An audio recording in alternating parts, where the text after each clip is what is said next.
Helps if we don't have ourselves on mute. Oh, also helps if we open the right windows. Yes! We're good at things. So, we're back again because it's Tuesday. Welcome in, everyone. So, as you can see, we have reached level 19, which means we are almost there. We're rank 92, which means we have 4 ranks to go before we hit cap. Well, okay, before we finish heroics. The problem is, we're starting to run low on quests that we can actually do. And by that I mean quests that are not being omitted by the challenge. So we're going to look over those in a second, but it looks like we have a VIP reward. What is the VIP reward? Greater VIP bag of many things. Hooray! Don't know what's in it. Alright.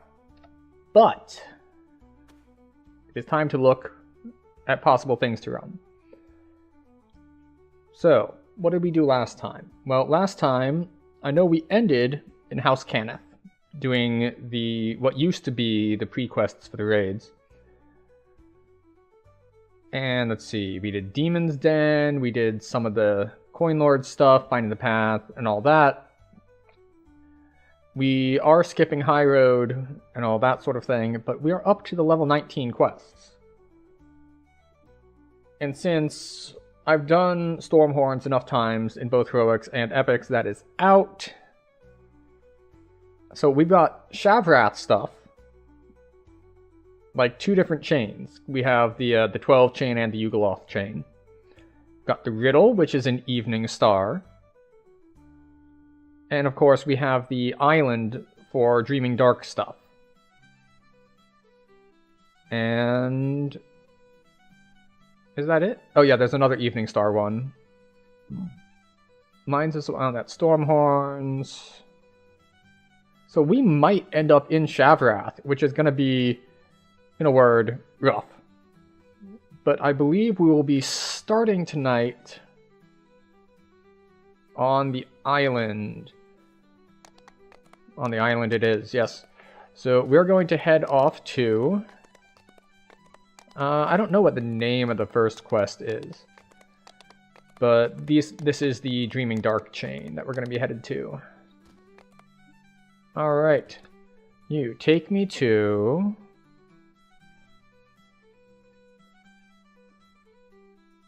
Inspired Core. There it is.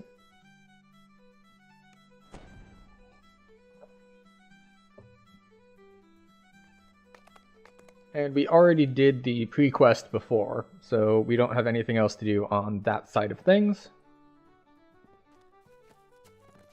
We will, of course, mount up here. And what do we get? Experience and Platinum. Alright, so the trick here is going to be that mostly the last quest we might not be able to do, just because there is so much stat damage that's going to be landing on us.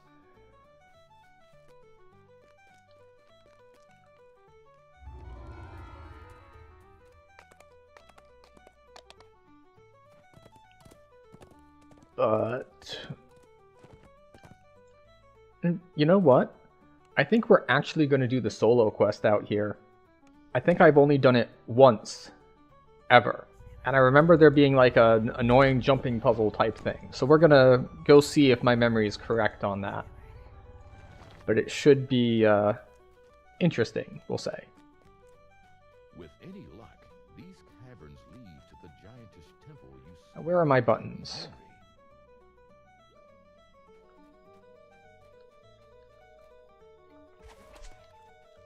I forget if I have to kill these guys or not. Unfortunately, there are a lot of like archers and casters and stuff. So it's not exactly great on the whole making it easy to do things side of things. Yeah, I think this wall doesn't open until we kill everyone. Which is a little annoying.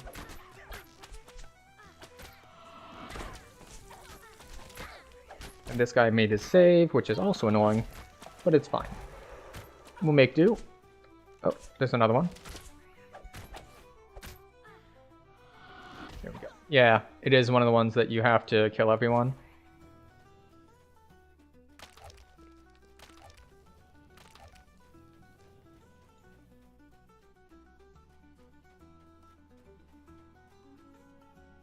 I was given an opportunity to leave, but we chose not to take that opportunity.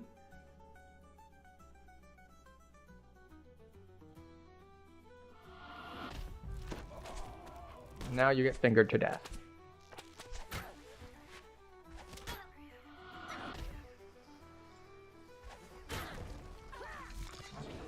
Okay, once again, we had to kill everyone for it to open.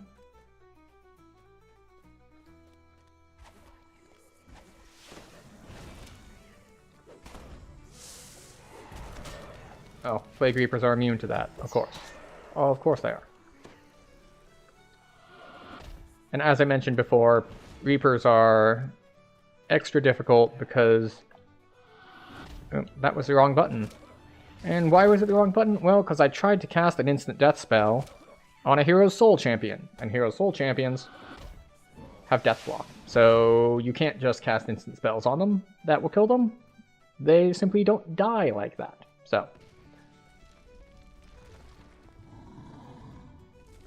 yes, yes.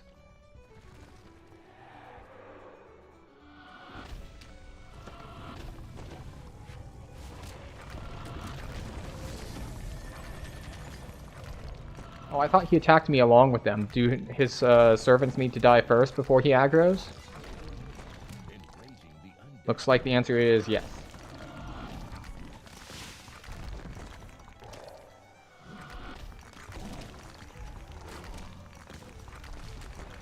Fortunately, we can be pretty spendy on our spells because this is a very fast dungeon. It's not very long, so we don't need to conserve that many spell points. On the other hand, the last part is a bit of a gauntlet, so perhaps we should be conserving just a little bit more. The ruins date back to the giants' civilization, yet they are in remarkably good condition.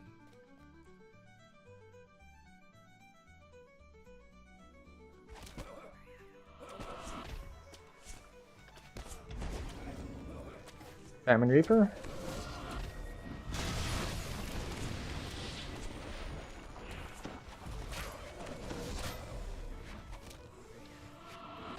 Away. Thank you.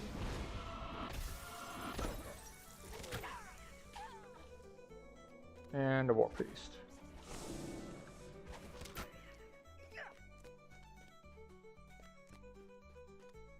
Yeah, I probably should have conserved a little bit more. It's fine. We'll make do, and we'll get through this part without too much difficulty. Pieces of a shattered object. They've already smashed the interdiction lens. And here we go. Now the problem is that some of these quarry are immune to stuff.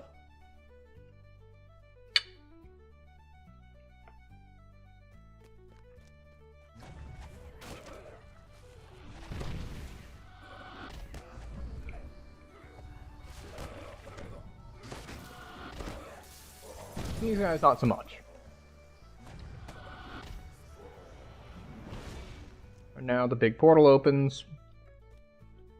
And this guy is all like, doom, doom, doom, doom, doom, doom.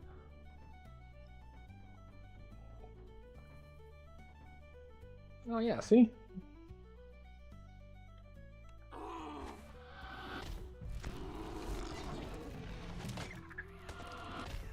Oh, that's unfortunate. It's resistant.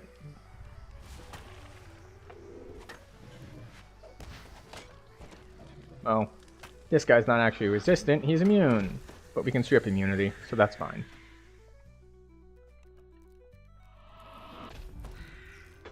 And we are going to be using Finger of Death, which up to this point we really haven't used like at all. Mostly just because a lot of these guys have pretty inflated health pools.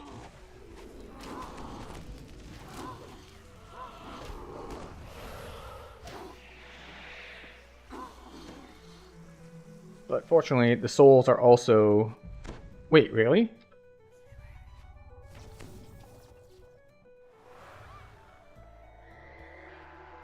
I thought there were more waves than that. Guess not. Okay, off we go then.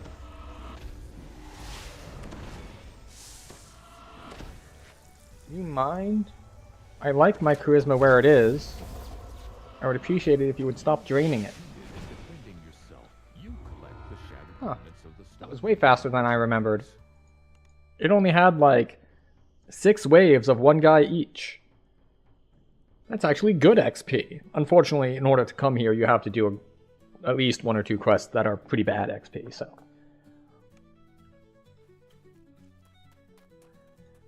It's not really going to make my list of, oh, I really need to do this one while leveling now.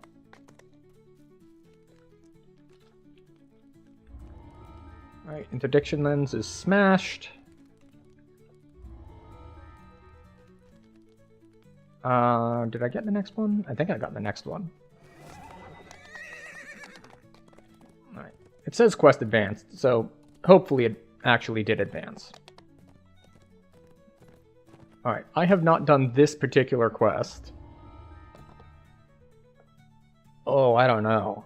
It has been a while. All I remember is that there is a difficult jumping puzzle at the end.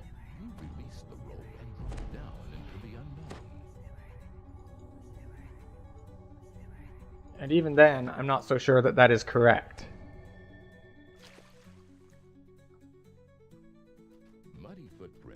Find the levers to disable the traps. Oh, that's right. And this is a solo one, so it's not on Reaper difficulty. So the combat is, of course, going to be trivial. A sturdy drow-made door blocks the way. Not even the most skilled rogue could pick its. What is this? What is the orange orb for? Alright. We have some signal crystals. The path to the top is littered with deadly traps. We have various traps. Oh, that's right. It also has wind traps to blow you off the side. The giants who built this vault worked long and hard to find these chests. Okay. So, theoretically, there are levers to disable these traps.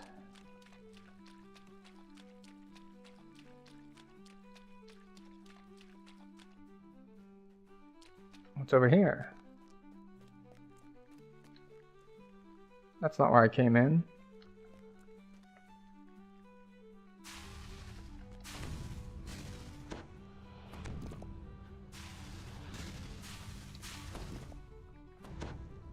Okay, so am I just not supposed to be here?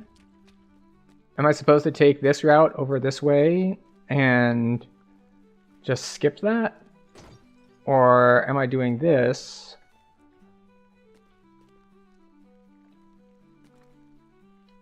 So that I can jump on up to the top over there.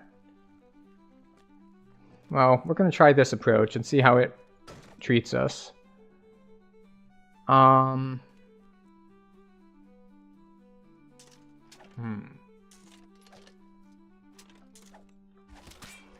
Okay. I don't think this is going to work. I think I need to get over there. But I don't know if I can make that jump. Yep, I bonked my head.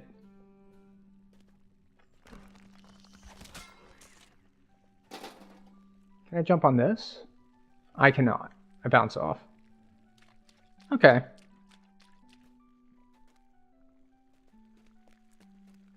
So I might have found what I remembered as the annoying jumping puzzles.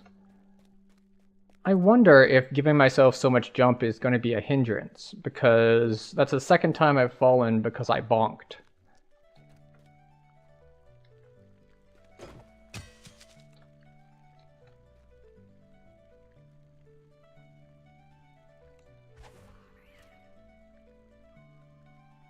There's a rune over there. Which means in all likelihood, there's a way to get over there. Oh, I see it. I can just jump down here, get on a different path. See? I bonked and it, like, pushed me out to the side.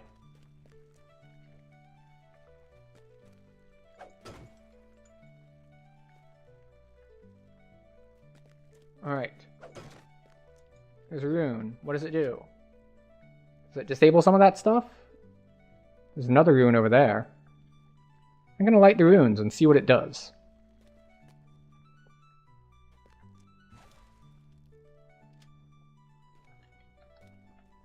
Because while I'm pretty sure I could have jumped to the top of the platform there, I wouldn't want to jump down and lose progress.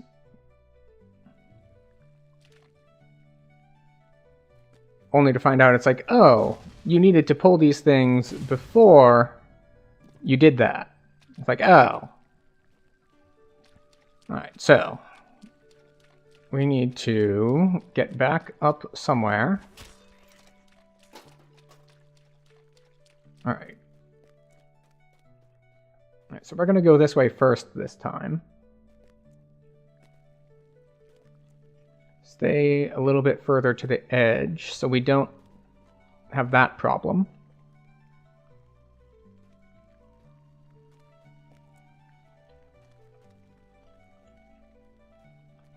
The whole getting thrown violently to the side when I bonk is a little annoying.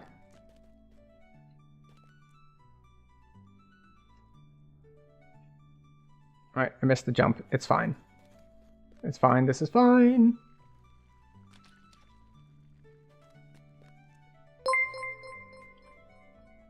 Oh, thanks for the follow, Doug. Wait. Did we want to go this way? We did want to go this way. We are in the Giant's Vault, which I believe I only ran once forever ago.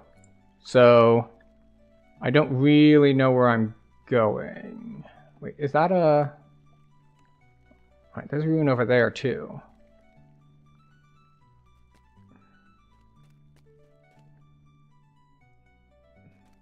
But yeah, I don't know how long it's been since I ran this quest the first time, and I'm pretty sure it was the only time that I ran it.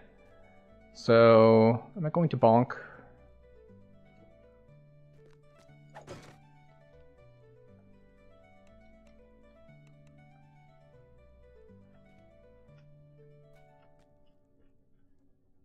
The game does not do super well with... Oh, really? It gives tomes, like, regularly?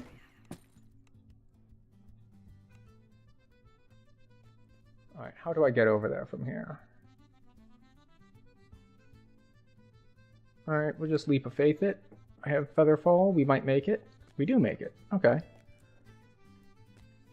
See, I don't even know what my goal is right now. It says, like, find levers to, like, turn off the traps, but I'm like, all I see are runes, not levers. And there's one more beneath me.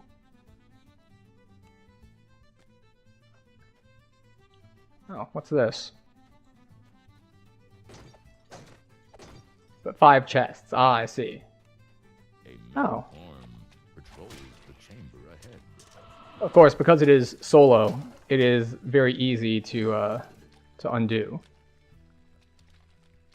Or to, rather, to win. A draft of fresh sea air blows in from the shaft above. You just entered one of them. Ah, yes. Alright, well, I found a side passage. I'd skipped a side passage before. And opted to climb first.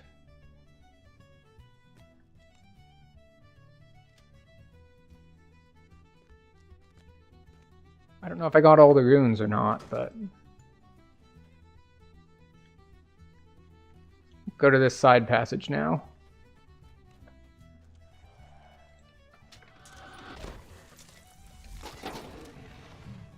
The corridor leads from the central chamber to what appears... Okay, this is not one of those. It must be a different side passage while climbing.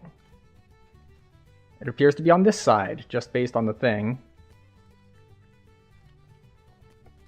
That's the exit.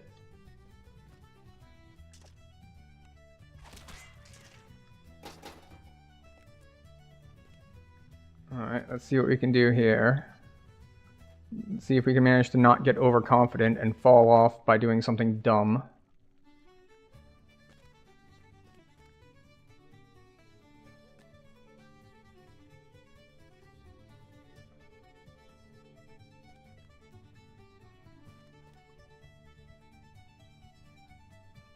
Is it even higher up?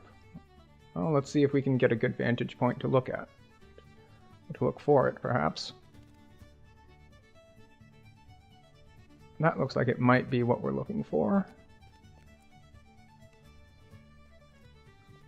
There we go. Hi. Alright, as usual, looking at the maps has helped us. Boop.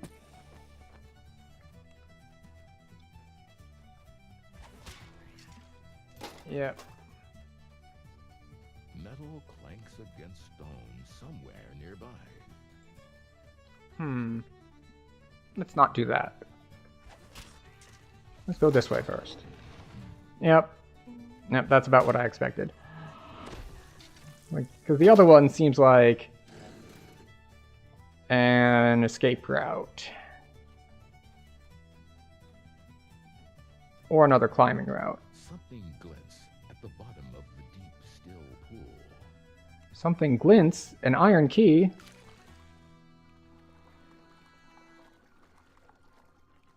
I did notice that one of the chests was locked, so presumably that's what opens it.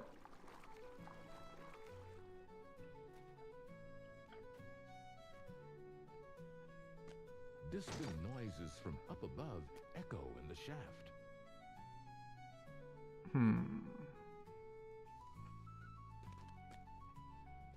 Oop.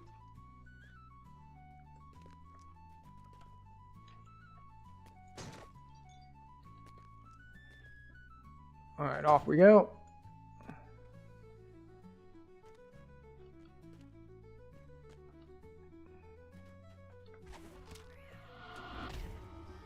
Okay. We'll see if there's anything decent. No, just normal loot. Hopefully this is a quick return path. Oh yeah, it looks like where we came in. And so it is. Why does find the key to the chest not set as complete? I did find the key in the water.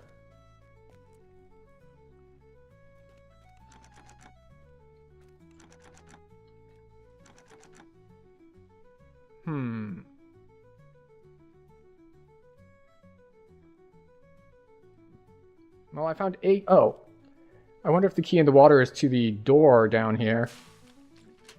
So it is. Alright. And what's this? Another lever. Okay, this one has the jeweled key. There we go.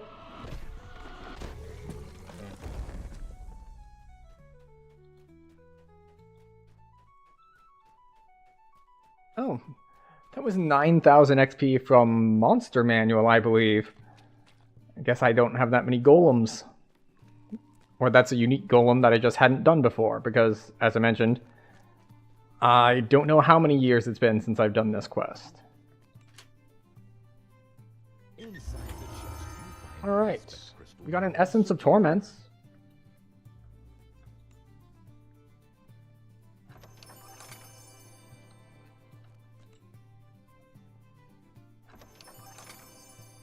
But other than that, nothing special. Alright, so we managed to mostly figure it out, and I think it took me way less that time than it did the first time I ever did it.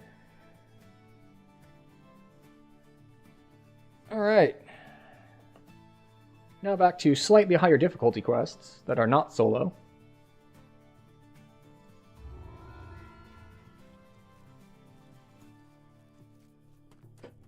We are getting ever closer to 20.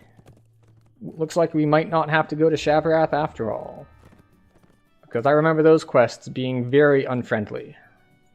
Not necessarily with how strong the enemies were, but I remember them being quite, we'll say, maze-like. And I don't mean the corn. Although crystals in this cavern glow with quiet intensity, none This seem one... particularly noteworthy. The aspect Yeah, there's the 2 chains there. There's the... directly ahead comes the echo of footfalls on There's the what? There's the one for the 12 and the one for the Yugoloth. And... yeah.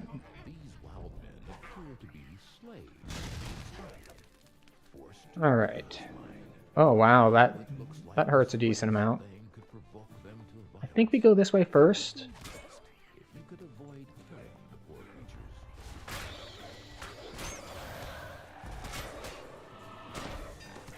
The problem is that these quests, which are effective level over 20, means you get epic difficulty Reapers. Oh, there were 2 Fear Reapers. That's gonna hurt a lot.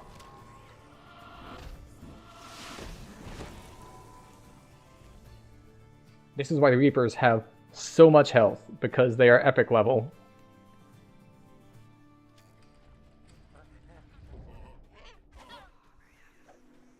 Alright. Soldier. Casting Force Cage. How dare you? The invisible wall is just very unfriendly there. It's like, why?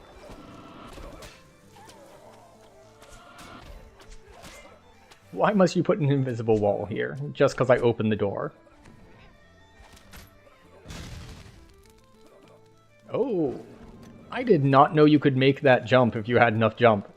That's pretty interesting, actually.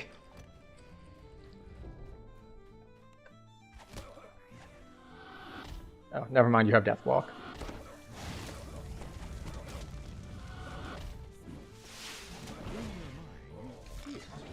Okay. I think this has a key that we need.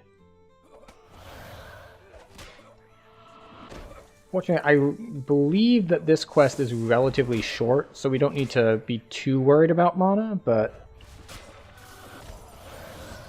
we'll see. But yeah, if you're not familiar with the, or if there's anyone here who's not familiar with what we're doing this life, we're skipping essentially all expansion content and all of the quests that I have run a decent number of times before. Which means, particularly when we get to the higher levels, there are not a lot of quests left. Excuse you.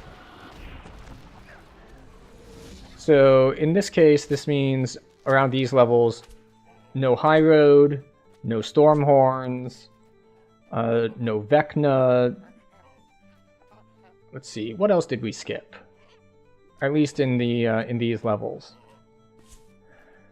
Like for 18s, Law and Order? Yeah, that's Vecna.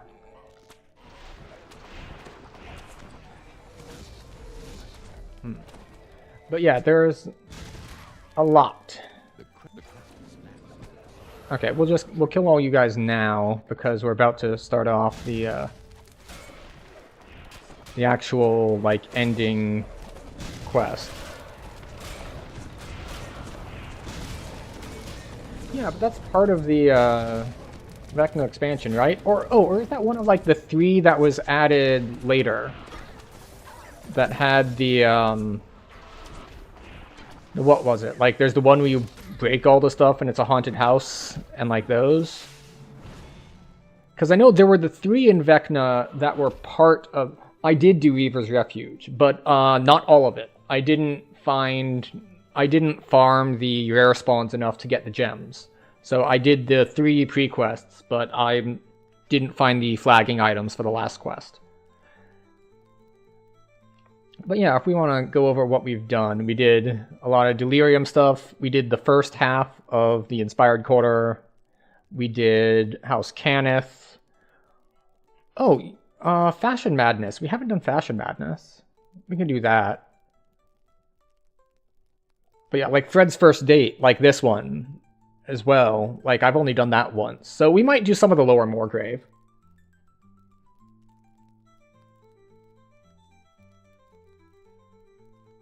No, I did the one that ends with 13 the Beholder. That's, those are base level 16. That's, yeah, that's the hand and the eyes. That's this chain, the, yeah, with Order in the Court and 3 Paths to Battle. Yeah, those are base 16. These are the lower Moorgrave 18s, some of which came out with Vecna and some came in a pack later. Like Party 101, like that's the lower Moorgrave.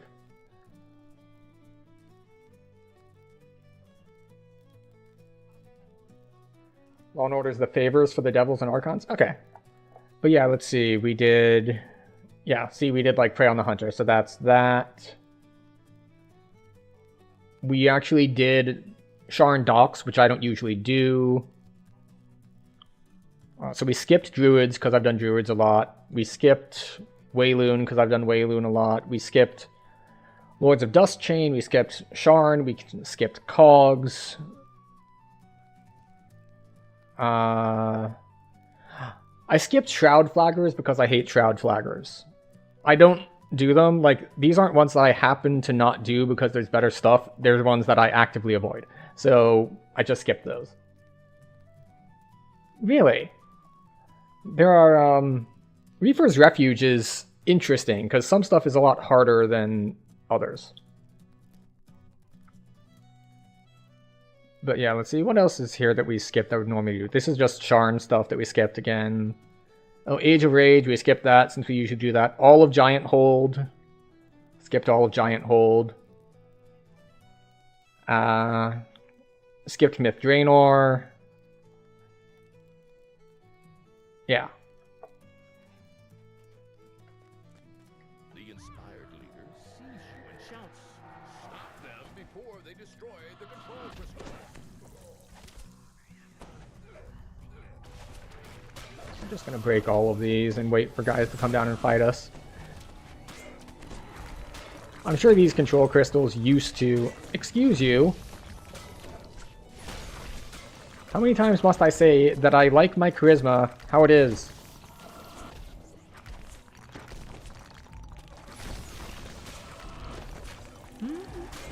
That is an interesting claim, like that they are the most unique in the game. I'm not sure I'm on board with that, but I would need to check the quest list. Because they are definitely very different, but I'm not sure that they're that different, if that makes sense. So, and I guess the main difference being that there is the occasional quest that has other mechanics besides run to the end and kill everything on the way. And Reaper's Refuge quests, if I recall correctly, have a lot of run to the end and kill everything on the way. Now that said, they do have a lot of puzzles, or some of them do at least. Like I want to say the... which one was it?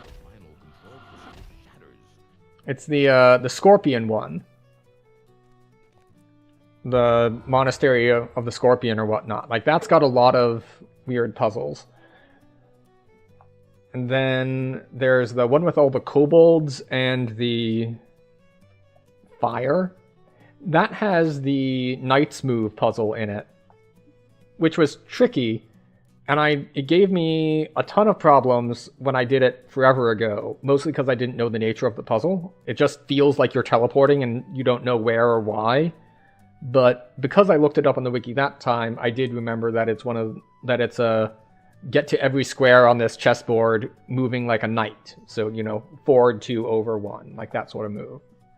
And by knowing that, it's much easier to complete. Although still not super easy because you don't really have a top-down view.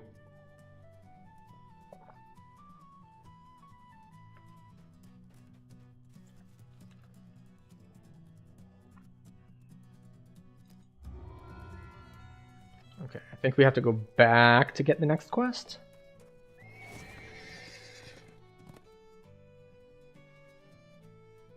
And we're going to be skipping the last quest in this chain simply because I don't think I can manage Dreaming Dark. Just because of the charisma drain. You know what? Screw it. We'll give it a shot. We will probably fail this next quest because of the charisma drain. Like, I'm gonna end up helpless, and I'm not sure I can spam rejuvenation fast enough to not get helpless. Like, I've got 24 charisma, but it's not gonna be enough.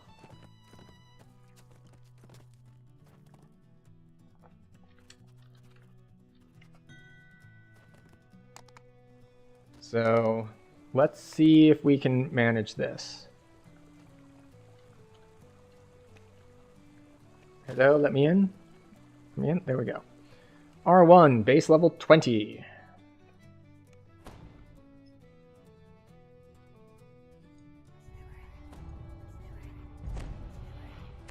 So... Oh yeah, I've been hitting all of them on R1 except for the what? Except for the one that was solo only. Is the much vaunted plane of nightmares. Unlike your previous dream experiences. So this is going to be probably a quest failure. A shimmer in the air seems Just as I mentioned, because of the way to remove this effect. aforementioned stat drain. Look, they've already started.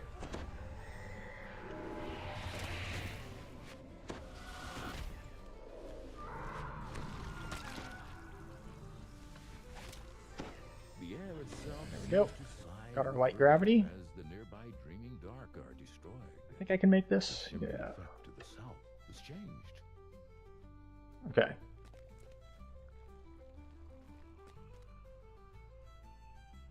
I don't remember the cutoff points in here for where like the high or low gravity starts and stops. So that makes some of the platforming a little trickier. Hi.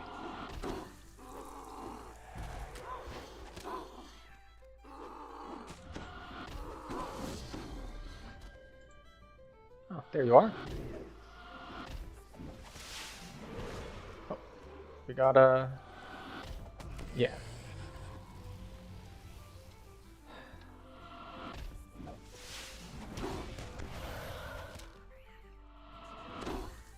Oh, that was a, that was one that is acid absorbed, so that's not great.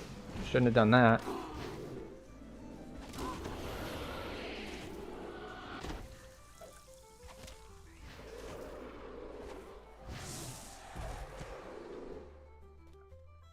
Could you stop being so healthy? Thank you. Creature dies in a shriek of rage. Gravity changes itself Okay. yet again. So off we go. Light. It should be easy to proceed.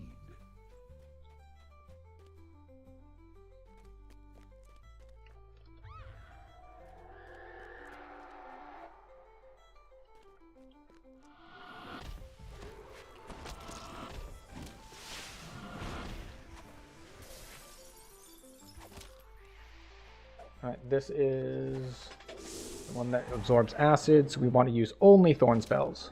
Here we go.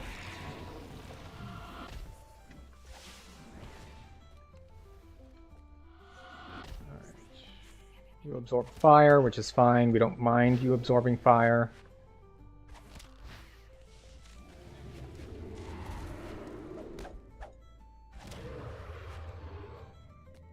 Alright. While these look like wraiths, they are not wraiths. They're quarry, which means they are vulnerable to instant kill spells, which is very handy. Unfortunately, I don't have a huge spell point pool, so casting Finger of Death drains it pretty quickly.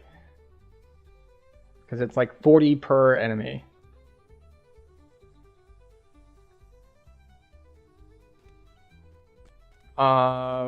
I'm not sure what the question is for Death Block or Death Ward. I have both. I have Death Block on my gear, and I cast Death Ward on myself.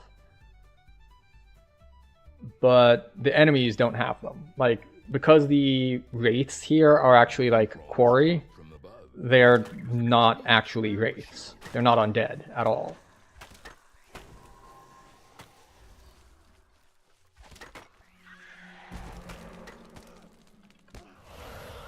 The one upside to stuff being so difficult because it's above level 20 quest is that the souls give twice as much mana back. So hopefully we get lucky with those.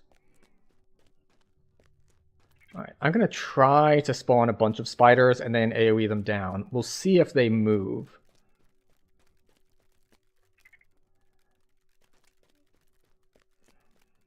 Like, if they follow me and I can group them up, this will be much better than, well, the other option, which is having to, like, fight them all separately.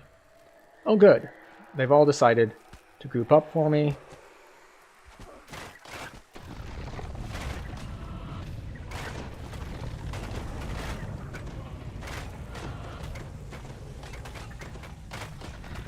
So we just drop a bunch of AoEs. And the Earthquake is doing a good job of keeping them stunned so they're not blinking in and out of existence. So that's nice. Apparently I need to kill one more to advance to the next area. Fortunately, I know where to find them. Like, I know at least one more group spawns when I get onto that ramp over there.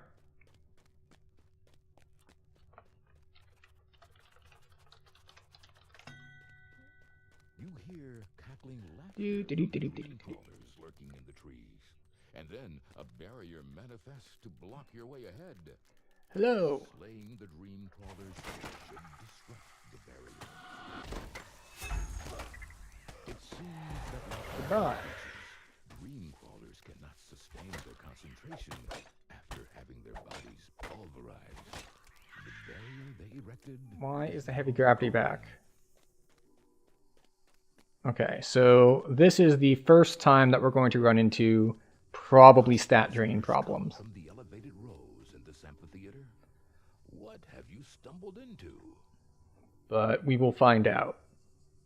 Unfortunately, Regenerate doesn't... Oh, it does. It does heal for... It does heal ability damage, just not like all at once, like Panacea does.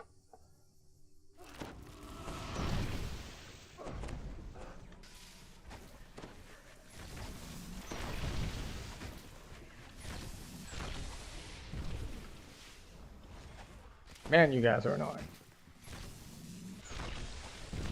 That was the wrong button.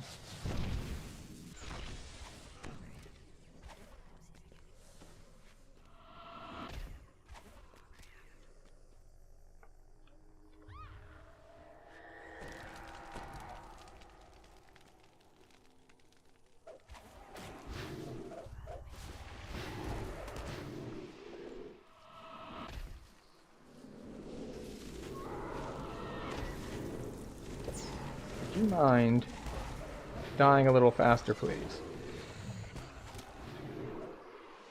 Thank you. Okay. Yes, we will shine, because we're not going to be coming back this way. Okay, so they didn't stat drain me like I expected. They just did a whole bunch of elemental damage. So there's that.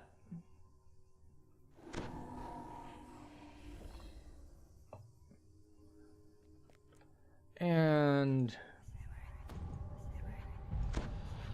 we rebuff and we move on. Fortunately, I don't think there's anything in here that dispels that I know of.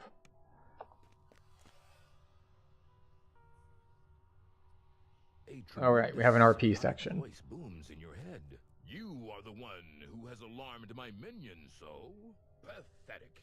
Dream Stealers, prove yourselves to me and destroy the mortals, or I shall consume you myself.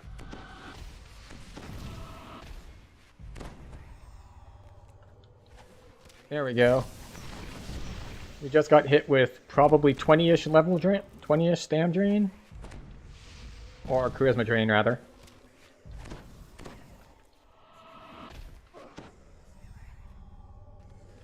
Fortunately, we are not a charisma-based caster, so we're not losing a ton of, what? A ton of spell points by getting hit with it the first time, but still, it's a lot of getting drained. Alright, we are going to pause for a moment because we have ads starting, and I don't think I'm going to be able to get through this next section before they start. So, in order to keep pre-roll ads off, I manually run ads, and while we run ads, we don't move in-game. So, therefore, you won't miss anything. It just gives everyone an opportunity to stand up, you know, pet the dog, stretch, grab a drink, all that. I will see you in 2.5 minutes. If for some reason you don't get ads during that time, please enjoy a montage of dog pictures.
Alright, and we should be back. Hope everyone had a nice ad break.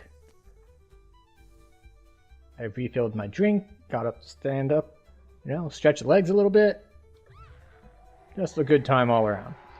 So now let's see. I know, we're on the ceiling.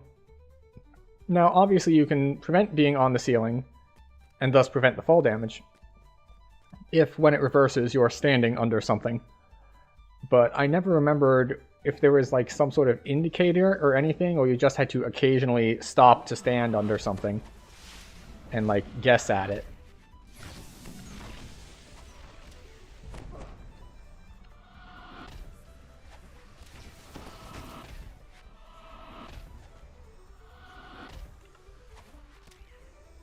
Alright, got him. They did drain my, like, see, I'm getting 2 restored over my head. That is the,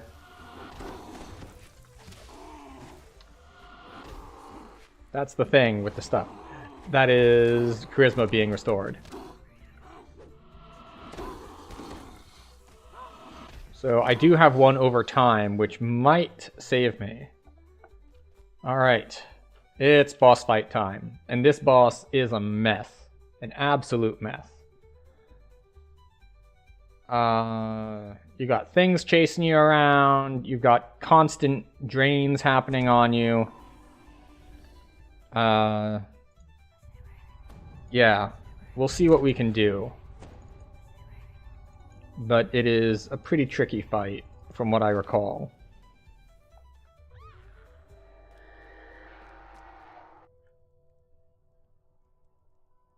Also, I think he's fairly healthy. Here is the dream forge you seek, mortal. But the most powerful of all the dreaming dark stands in your way. I am the devourer of dreams.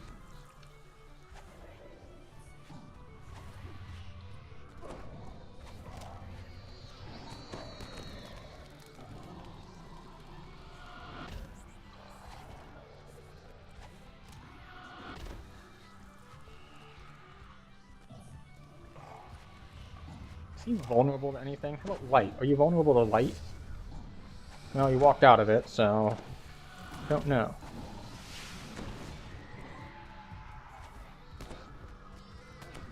Okay. We're healing up that charisma damage. That is our main thing. Living Nightmare. Can I kill you? I can.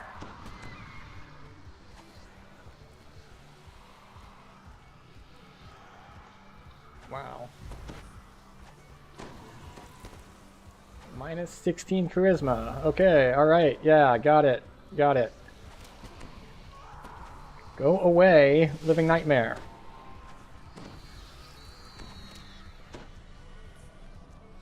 Okay. Now back to trying to DPS the boss.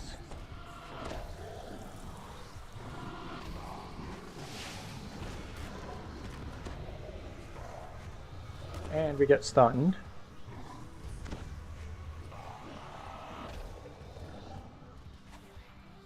Okay, that's why we don't stand next to the boss, I guess. Because we just get stunned.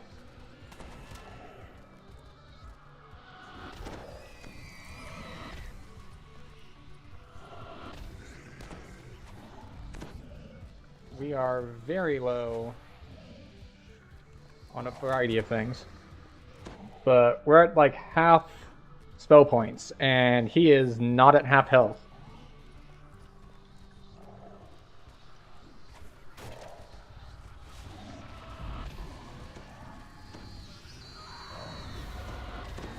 Is that a champion nightmare?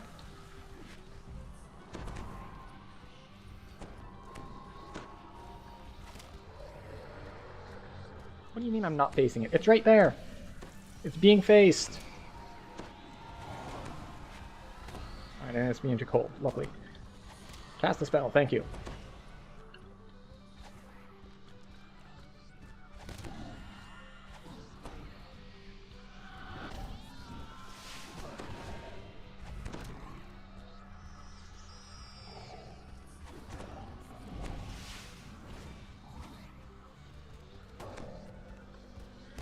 You mind just maybe not doing that thing that you're doing. That thing that you're doing is problematic for me, and I would appreciate it if you would stop. And if you don't know what you're doing wrong, I'm not going to tell you.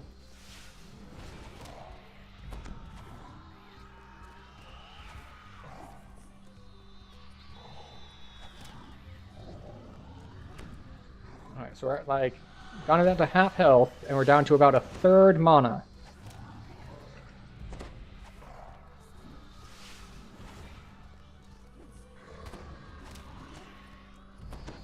Wait, wisdom down? No, no, no, no. You don't get to drain 2 stats at once.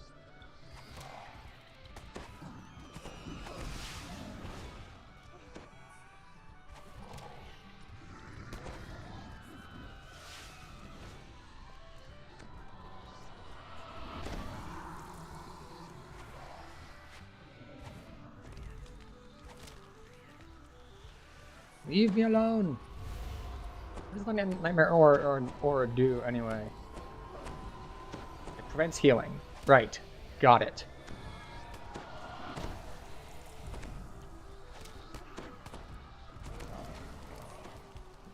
Okay.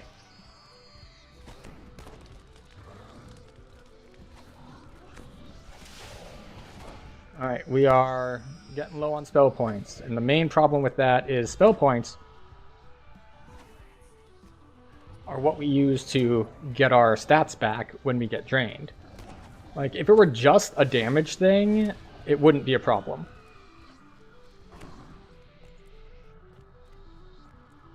But the inability to cure status effects is going to be problematic.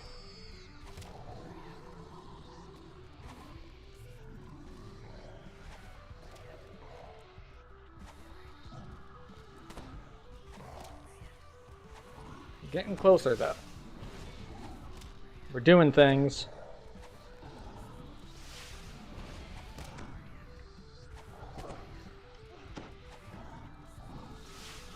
Kiting it out. Oh. Charisma's damaged again.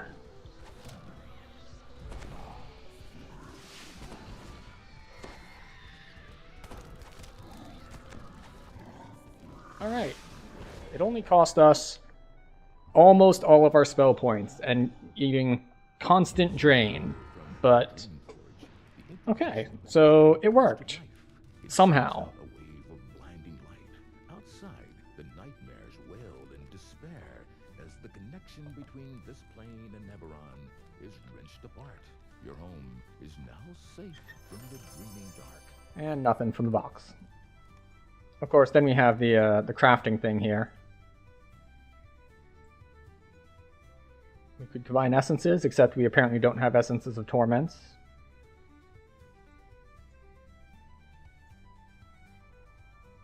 I actually have a light and darkness that I could upgrade. Of course, DR5 at that level is... yeah.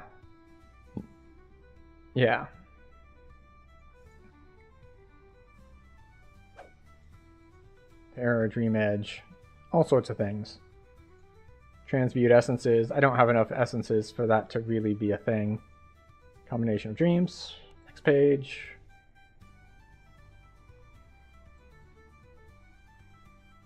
And this is, of course, if you've got iron stones, this is where you need to take them to upgrade them. Like the pink iron stone, you really need to upgrade it for it to be useful. That said, if you want to farm iron stones and do crafting and all that, don't run it on level. Hit cap and then just stomp your way through this. Even if it's like just for this quest, switch an Epic Destiny to the one that gives you charisma, quote-unquote, immunity. The tooltip says it gives you immunity. It does not give you immunity. What it actually does is it constantly heals your charisma for a large amount. So you'll still take charisma damage, but it'll get healed off of you quickly. Alright, but that does it for the Dreaming Dark chain, which means we need to find another chain to run, which is going to be tricky.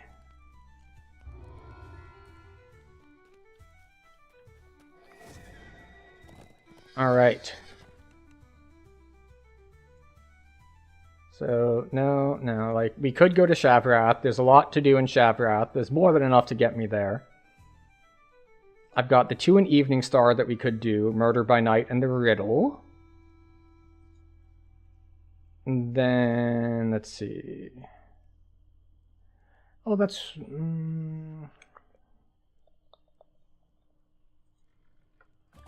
I'm going to go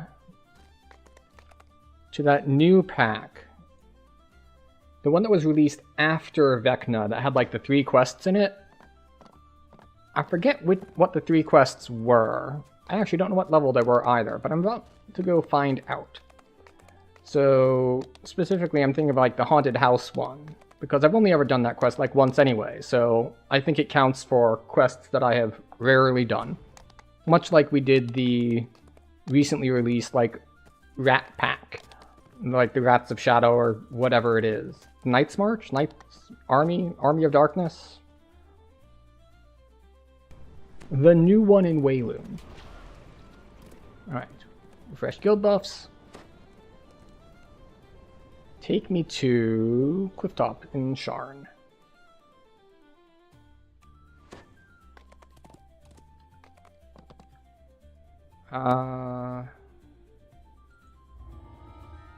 Okay.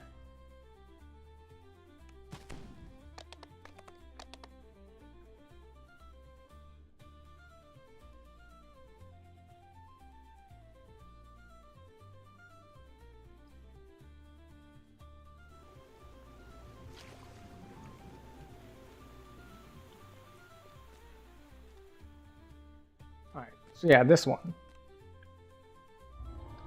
This old haunt. Okay, yeah, these are base level 18. Excellent. That does bring it up to level 20 effective on R1. I think Fred's First Date is in this pack as well. And there's a third one, but I forget which one it is. Soaring stone apartment buildings tower above one tiny dilapidated... Let's see if I can remember how to do it. I think I did it like once or twice. You enter the yard. A stranger stands not too far away, eyeing the house shrewdly. The undead inhabiting this house agreed to Gwen's renovation plan when she first purchased the house. Yet since then, they have become increasingly violent. Gwen wants you to find the source of the undead's wrath. So many particle effects. Tear down the wall they want it removed while you're at it. This house is indeed quite old. Okay, that's an outer wall. I can't break that one down. Can't break that one down either. Okay. Angry spirits charge toward Maybe I should be using white against these undead, eh? easy as you first. Probably for the best. You have completed the agreed upon renovations. Now to investigate the strange behavior of the undead. Okay. Let's see. Was this the entrance? Yeah. Right, break more walls.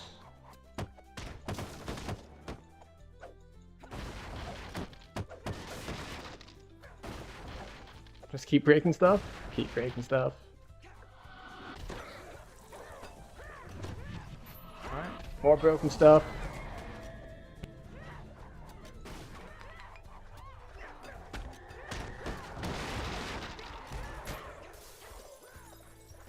I don't know how many walls are in here that need breaking, but it's a lot.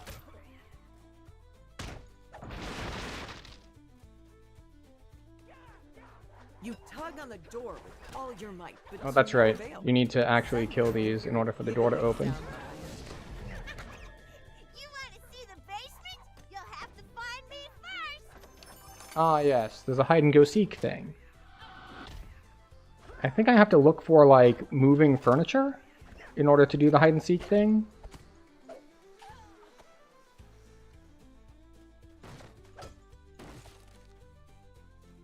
Like, by moving, I mean, like, floating and stuff. Like, it's clear signs of a poltergeist or haunting sort of things.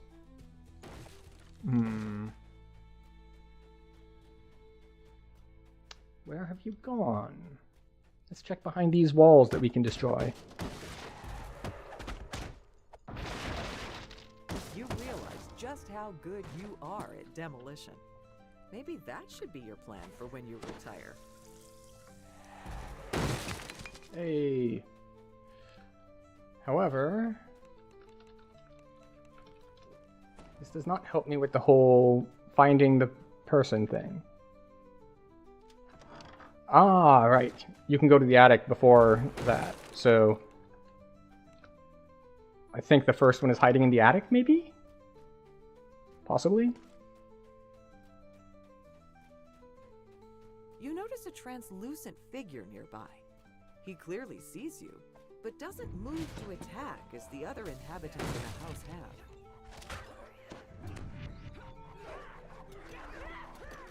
Hi.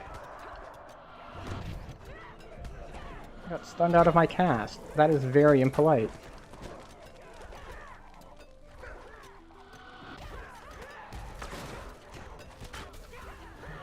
It's just such a difference because of, like, the health pools. Stuff here is so much easier to kill despite it being a more modern quest and therefore theoretically more difficult.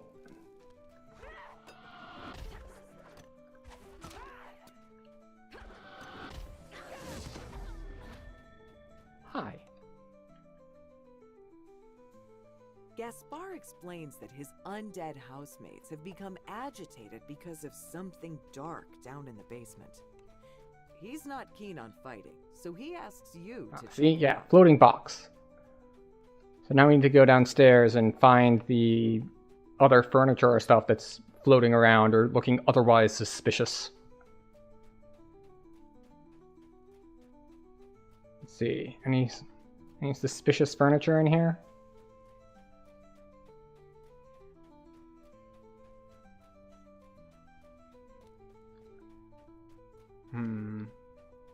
Not seeing anything suspicious so far.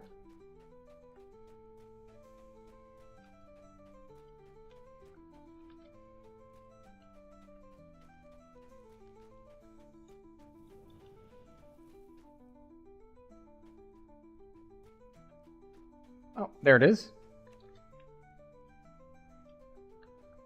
Alright, so that settles down.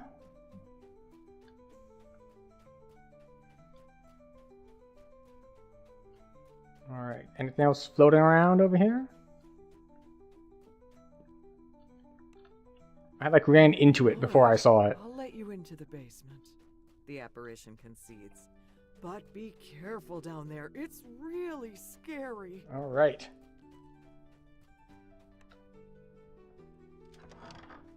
The rickety stairs creak as you make your way down into the basement. Your sense of dread grows with each Oh step. no, a malicious The spirit. tang of mildew reaches your nose as you descend the final steps into the basement. Shadows swirl around the room, threatening to snuff out the already dim light. Then, the shadows coalesce into a single Goodbye. dreadful form. A wraith. It charges towards you with a shriek. The wraith screeches, then dissipates into nothingness. You spot an object in the dark corridor behind Okay, so here's the you. You tablet. find a strange tablet behind where the wraith appeared. The object gives off an ominous aura. Gaspar has lived in this house for a while. Perhaps he knows what it is. So I'm pretty sure what it is something new. That, if I remember the plot correctly, because I did read it the first time I ran the quest, surprisingly enough, it's something that Gaspar doesn't recognize the strange tablet. that someone wanted to buy the house for cheap, so they put it here to haunt the house, and then they could buy the house for cheap, and then, you know, since they know the cause of the problem, they just get rid of the ghosts, and there we go. Right, so we need to go outside.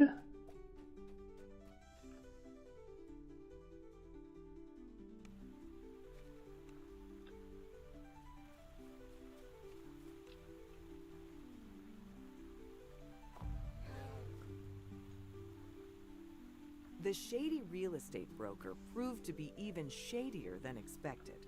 He's a necromancer, trying to gain the property There for we go. himself. His scheme was to seize the undead for his own ends, then sell the land to a local developer. Excellent. But his plan has been foiled, thanks to you meddling adventurers. You know what? It is getting close to Valentine's Day season or whatnot, so Too surprised to hear of the real it estate broker's would villainy. be remiss of She me thanks to you not for go your on a thorough date with investigation, everyone's favorite as mind well as flayer. for your renovation work. Okay. I take that back. It's not everyone's favorite mind flayer. There are a selection of people who found at least one mind flayer in Baldur's Gate 3 that was their favorite mind flayer. But we will date Fred. This is another quest that I have only done once. So we'll see if I can remember how to do things. If I recall correctly, when it got released, it had a lot of bugs, like that you would do things and some parts would become not completable. Upper City. Fred should be waiting for you nearby. Okay, let us find Fred to talk to him. Ah yes, the romance novice, Fred. Fred stands beside a sky coach. He beckons you over. Fred tells you Go to the take park. the sky coach to the first location of your romantic adventure. Fred tells you that he has 3 different activities planned for your date. Take the sky coach to start your adventure into romance. You step into a green and leafy urban park. Other park goers sit happily gathered around picnic tables, enjoying conversation in the light. I don't know breeze. why my eyes Fred decided to points itch. a gate on the side of the clearing. I must just be He nervous gestures to for be you on a to date with follow Fred. him. Fred leads you to a tree-lined clearing dominated by a large picnic table with Craft a a lavish snack. spread. Here we are. Take a seat. Or stand. Or whatever you're supposed to do at this sort of thing. Fred gestures to the table. I have provided various things that you... No, you're the enjoy. bestest, Take what cutie, it is sweetest. to eat. Anything for you, Enjoy them. Pookie. You pause your conversation with Fred. The variety of foods adorning the table commands your attention. You make All a right, now we must sandwich craft with a bread and bouquet. cheese, adding a slice of the brain Fred must have brought for himself. Presumably You the hope he flowers will are find through this here. creation appetizing. Now that our customary conversation is complete, it is time for you to go make me a bouquet and give it to me as a gift. That's what couples do on Locked? dates, I'm Oh. told. I missed a few. Fred directs you to the gate at the other side of the clearing, showing you where to search for the flowers. Okay, alright. Light be gone! Alright, still locked. Maybe I just need to head the other direction.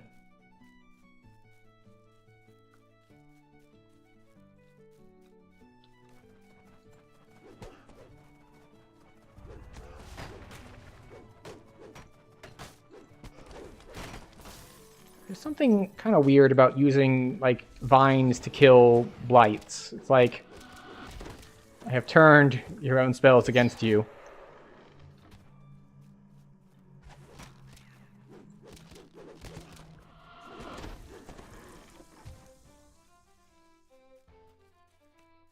A shambling mound rises from the dirt and lumbers toward you. Oh no. Unfortunately, this shambling mound The only has shambling 5,000 mound health. falls in a tangle of vines. You pick the large white flower.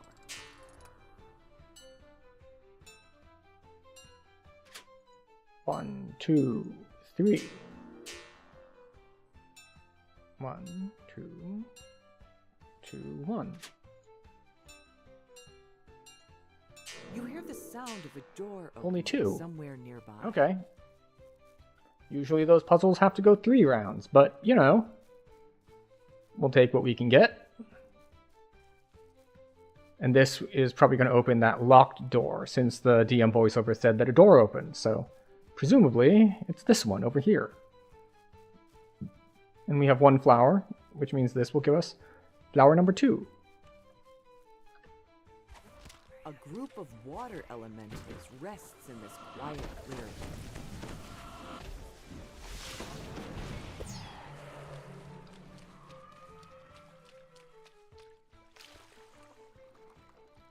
Oh, that's right. This is not epic stuff. Because we're only level 20, not Grazes 21. on the small mound of grass. Which means the Reapers aren't super strong. Collapses in exhaustion, opening your path to Which the is handy. flower. You pluck the brightly colored flower from the grass. Now you have everything you need to grant Fred's request for Okay. a romantic bouquet. Now we get to bring flowers back to best cutie, sweetie, pookie, mind flayer Fred. I'll have to take notes for, you know, a week or 2 from now.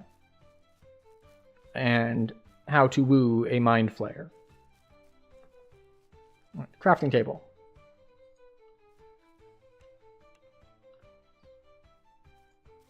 You tie the flowers together with the materials that have conveniently appeared on the table in your absence. Fred is going to Okay, love we his are not going to bother shrining now that because this part of the experiment has concluded, yeah, but Fred tells you there's to join not been him at the next anything location. here as far as the combat is concerned that I really promise needs that us our to next rest and location recover. will be just as appealing to a humanoid such as yourself. You step out of the Sky Coach and into an area high up in the towers of Sharn. Cheerful carnival music resounds throughout Alright, the area. play carnival games with A Fred. man stands at a counter in a tent ahead. That man over there is selling tickets. Be a good date and buy them for me. The man hands you your tickets and tells you about Are you the ready for a fight? Carnival Yes. Challenge. Receive a prize after fighting members of the carnival. troupe. Yay! The challengers Me spring won. into action. The leader of the challengers falls. You approach a large blue crystal floating Check your above a strength flower. attribute. The man standing beside the crystal waves you over.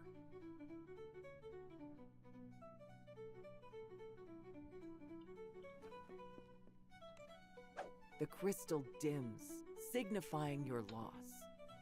Makes sense. I only have 29 strength. I don't think I have a strength item on me either.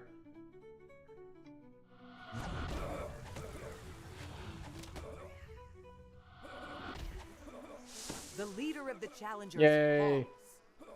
Alright, I think we go this way. Yeah, because it looks like there's a side... Well, we're going to backtrack and see what that side thing is. Or is there no side thing? It's just the... A smiling man stands next to an unusual configuration of tiles. They're all the same symbol, all facing the same way. Okay. Wait, what is this person? Oh, Game Master. Fight of the Dancing Kobold. You have 3 seconds to hit the kobold.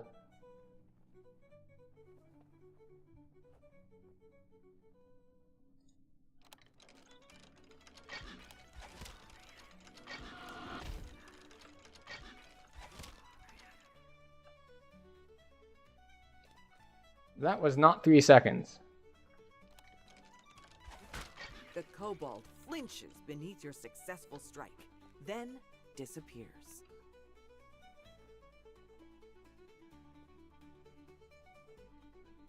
Okay.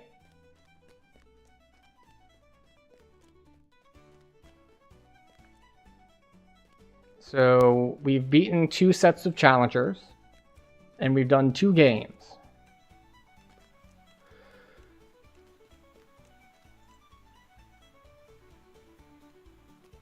Alright, what's on this side? Okay. Farm animals mill about the petting zoo enclosure. Pet all the petting zoo animals.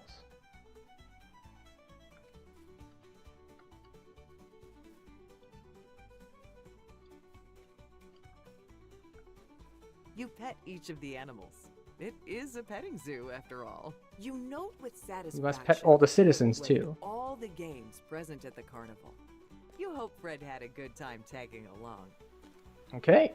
And this is the last challenger thing, I think. The fire giant waves at you cheerfully. He must be the final challenger. The giant springs forward. The giant falls to his knees, acknowledging you as the victor. The last of the challengers falls, assuring your victory. Alright, talk to Fred. I'm assuming this is at the exit. Wait. Ah, have to go through. But there's a chest. So what's in the chest? Nothing of note.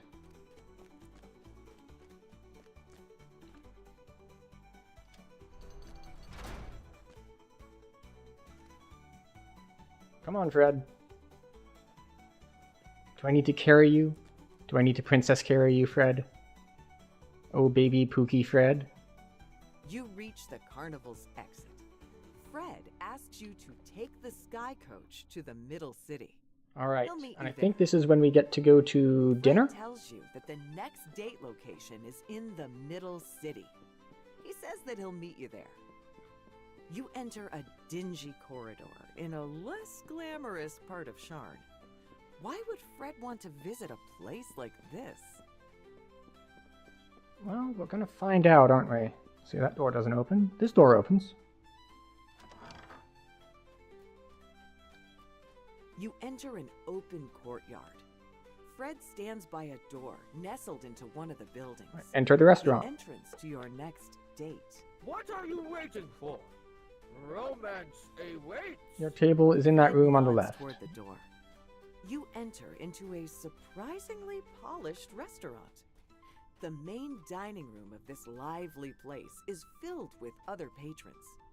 The host at the door points you to your left, to a side corridor. The door opens into a more private room, filled with small, intimate tables. Fred sits down, waiting for you to join. Fred nods. What an inadequately sized table! This indicates this restaurant is as good as I have been told. The waiter places food upon the table, bowing as he makes his exit.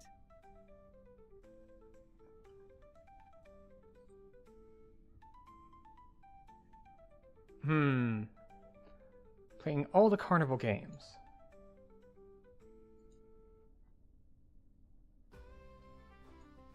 You and Fred pause your conversation while you wait for dessert.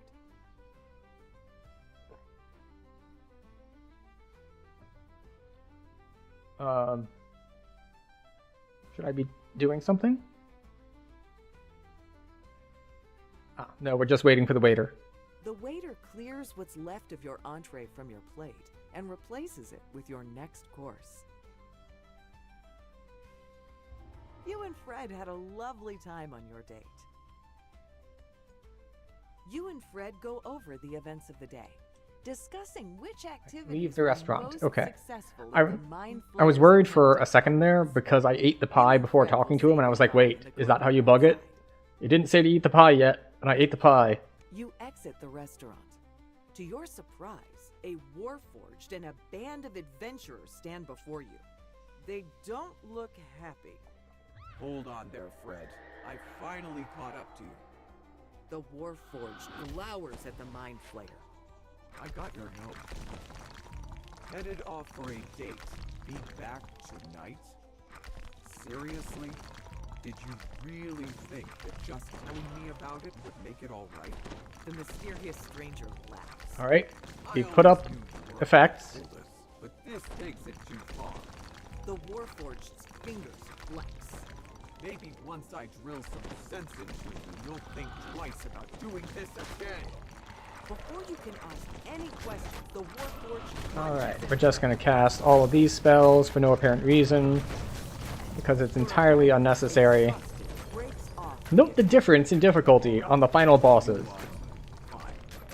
I bet you're wondering who I am. I didn't exactly stop to explain. My name is Jamie. I've been dating Fred. Wait, Fred was... what? You want to hear this Jamie's side of the story. Jamie's explanation was certainly enlightening. Alright, You wait to hear we have Fred's successfully response. gone on a You practice shake date your with head Fred, at Fred's obliviousness. and had to beat up Jamie, Fred's having boyfriend. heard the entire conversation, As is laughs common quietly. on my Jamie dates, of says, course. "It's all I right. always have to defeat I can their current certainly and or ex understand the struggle in partners. adapting when it comes to Now, matters of the heart. not all of them have The current and or warforged ex turns partners, to but Fred. some do, Let's be friends. and the ones that don't, they bring a The stand-in. mind flayer nods. I'll see you back in Stormreach. Fred says. Alright, Jamie let's see. nods, then leaves These with are the other part of adventurers. the Sharn saga, so I'm going to count them as... oh, not Sharn, Vecna. So we're going to count those as part of Vecna and not run them. Upper Commons? This one, okay. To Sharn. Yeah, we'll go to Sharn. And now, we need to figure where to go next. So we basically have two choices. We can either go to Evening Star, and from Evening Star we can do the 2 quests actually in the town, or we can head to Shavrath and try to figure out what we're doing there. Or there's also like Fashion Madness.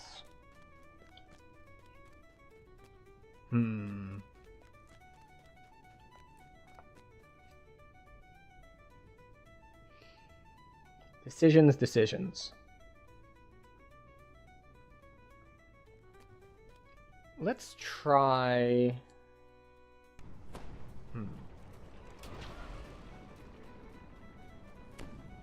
Well, okay, we're going to spend a point or 2 first.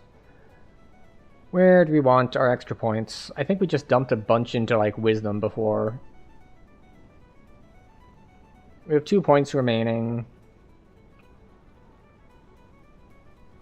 DCs of Evocation and Transmutation? Maybe. 5 negative spell power? Poison and Acid Absorb. Screw it. We'll get longer rages. Right, we'll just get it 1 to DCs. It's fine.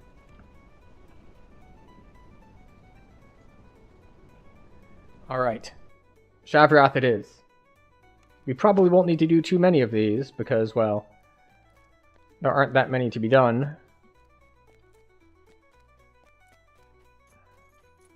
I also don't know where any of them are, so we're just going to grab all the quests. And then, after we grab the quests, we're going to go out on the map, and we're just going to go to whichever one we get to first.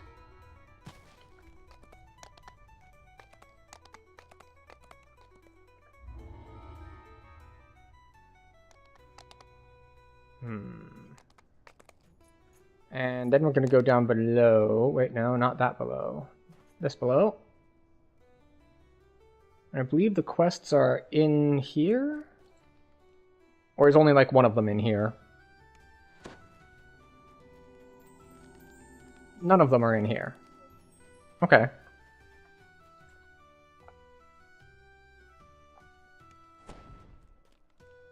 But where are the others?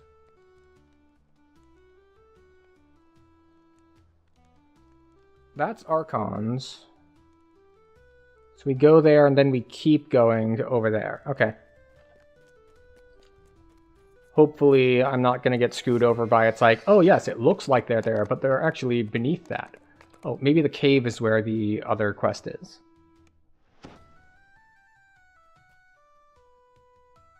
Looks like no. No quest in the cave. So we already did those, because those are level 13, so we did those quite a while ago.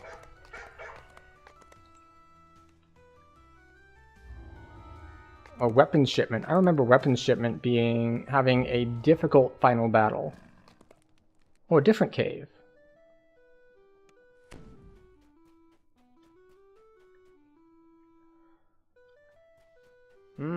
That's a useful first time chat.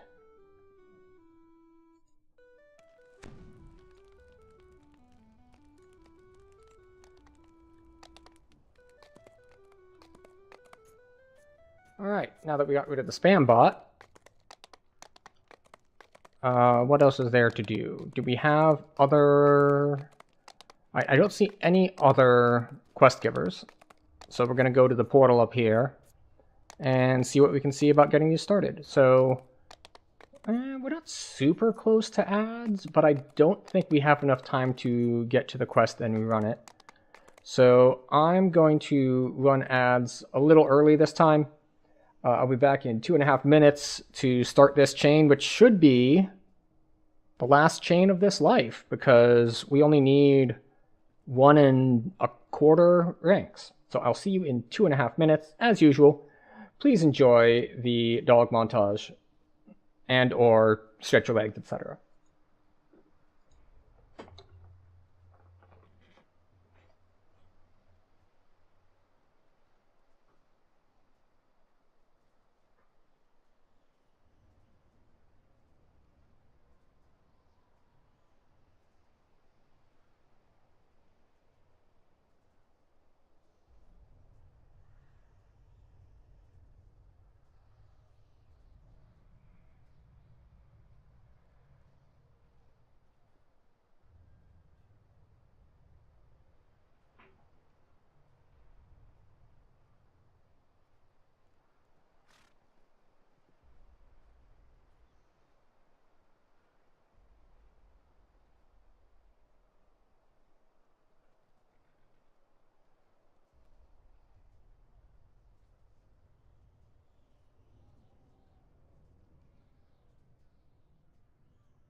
And our music appears to have stopped.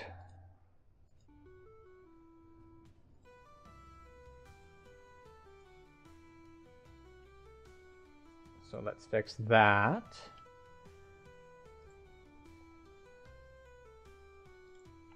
And we should be back from ads.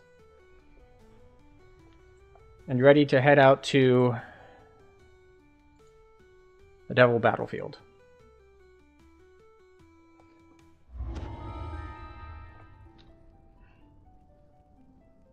Alright, I guess we'll try to go south first.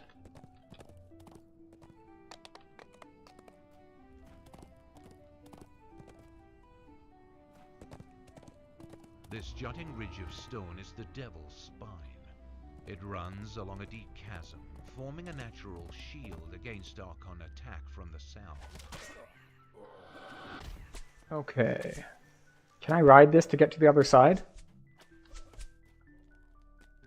Hey, let me in the ballista. I want to go to the other side. No? Okay. Alright. I guess we go across that bridge down there.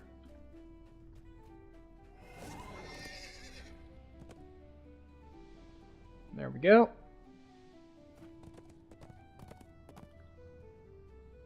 Weapons shipment. And this one is 21, so off we go.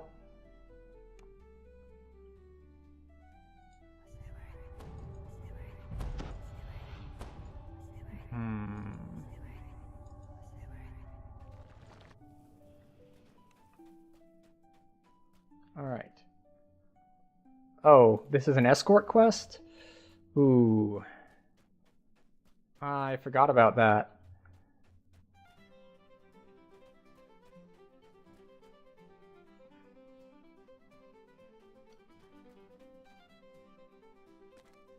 Alright. Just scouting this area out a little bit.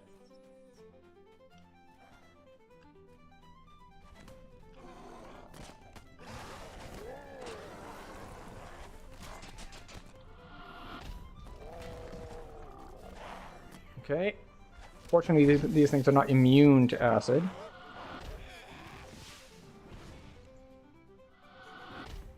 Be healed. I don't know how strict the escort is on this quest. Oh, that's a Plague Reaper. You know, I tried to group them up, forgetting that they might just attack my escortee instead.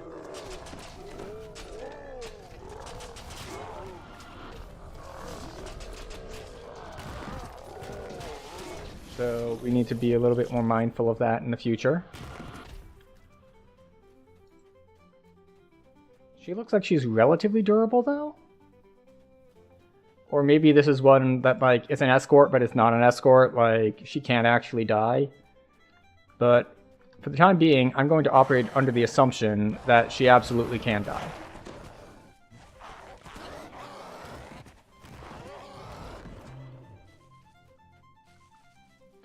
Well, we're getting some decent chunks of XP from Monster Manual stuff, because this is definitely stuff that I don't kill much.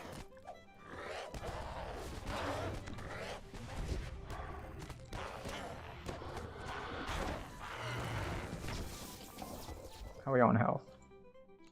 Alright, we'll give you more.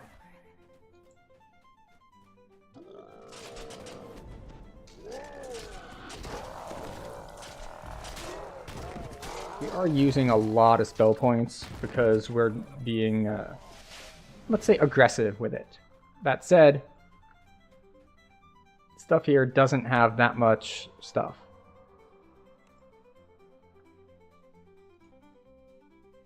Alright. Off we go. I probably should have rested. I think this is, yeah, this is the end, like, marathon fight.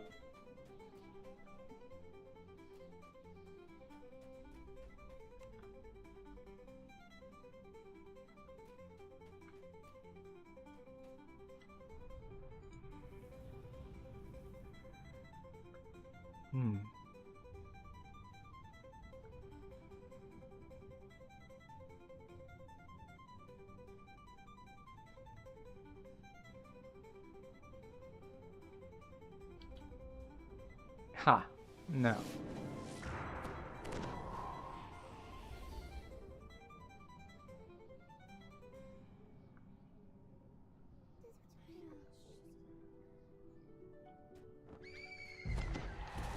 Hi.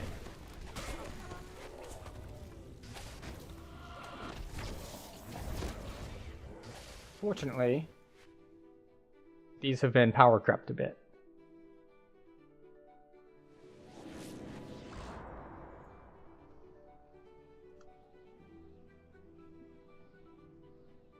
Okay. Yeah, last time I did this, I didn't quite have the ability to do that. To just one-shot packs. Of course, the Reapers are a different story. Because they are too high level. And they're super annoying.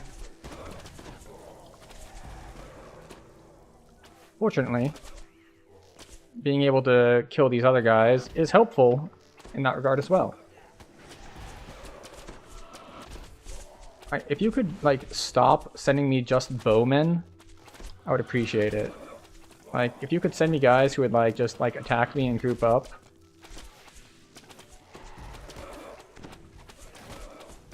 Like, I would appreciate that. That would make things better for me.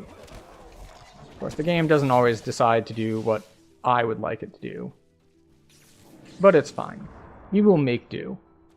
Oh look, more bowmen. More bowmen.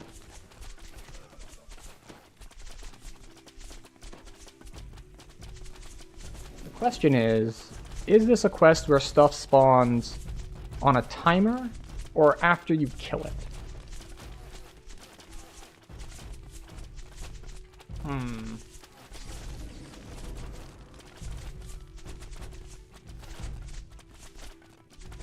I just can't tell.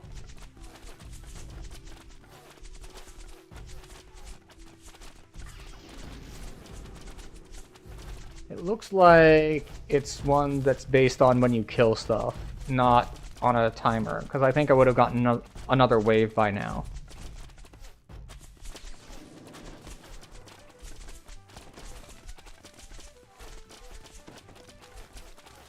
How much damage reduction do I get for blocking with the shield anyway? Because you may have noticed that even when I'm blocking, like you see even the crits are zeros. But when I'm not blocking, you see not only do they get added acid damage, which is being reduced to 0, but you'll see they occasionally actually hit me for damage, like -2, -7 and all that. As opposed to now, they hit me for nothing. So what is this? Yeah, it gives 9 damage reduction. In any case. Goodbye.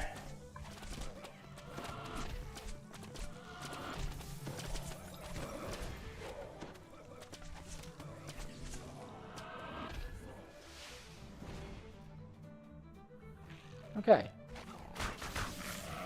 Good to know. So if you are in a state that you might need some time to regenerate or recover, then you can do that thing where you just leave like one guy alive.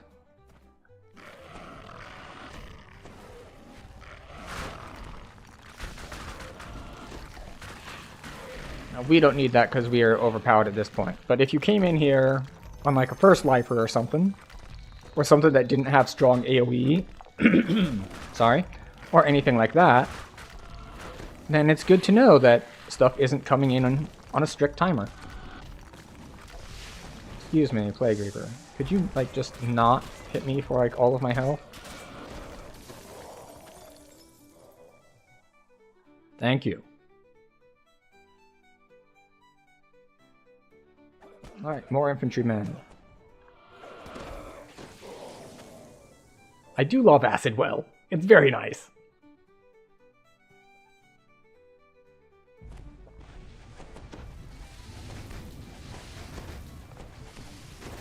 Okay. Well, now I've got a bunch of spellcasters looking at me.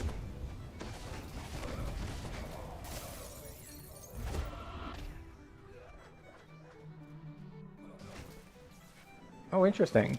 They spawned even though a guy was live.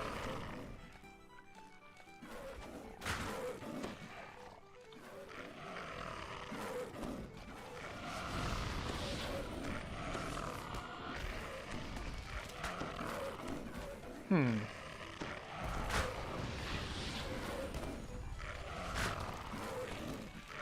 I don't know why those guys aren't coming down.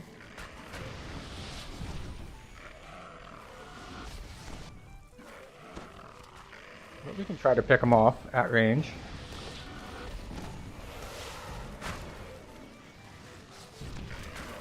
So these are hellhounds, and these are also hellhounds. I thought that, like, these would be a different type since they are, like, attacking with fireballs and the other guys are coming into melee range, but I guess not.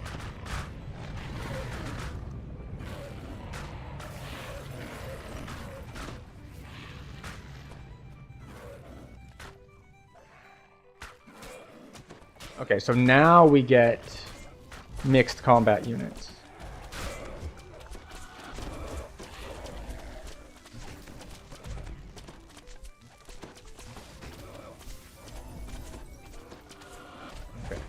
But this feels like an escalation, which means we're probably getting close to the end, and we're not struggling too terribly for spell points, so we should be fine.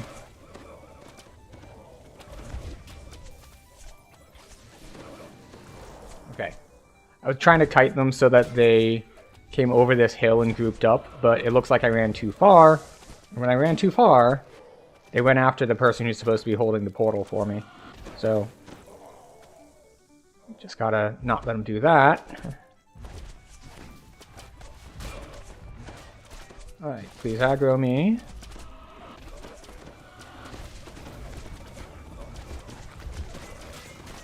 Do that.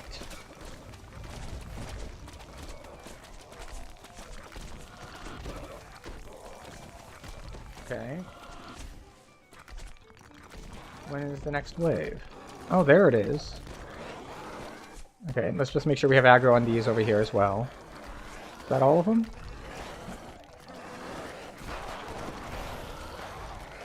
Alright.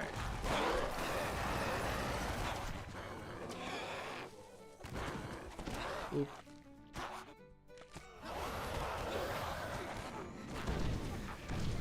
Okay, we'll do one of these.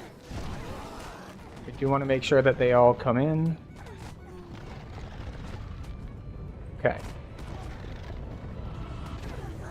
And they're not immune to acid either. Handy. We good?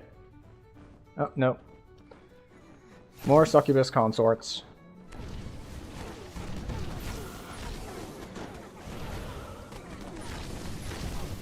And now we're getting a little bit lower on spell points, because we've been wasteful.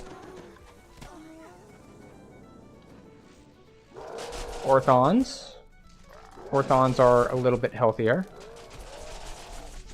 Please come over here. Alright, how about over here? Will you group up over here for me? No? Okay, not really.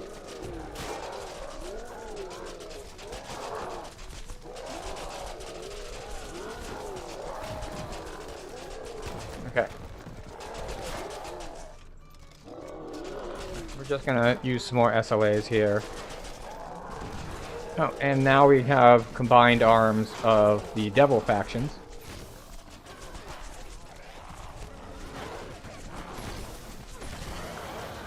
Oh, wow. I'm actually taking damage now.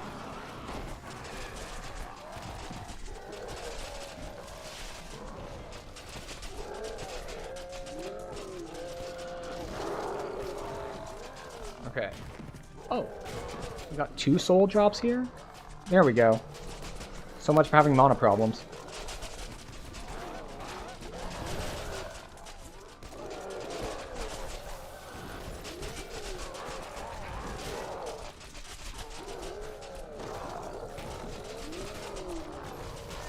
The Orthons are super annoying with their, like, not actually moving at all to attack me. Like, normally Orthons at least, like, teleport around a little bit. These guys are just like, no. All ranged, all the time.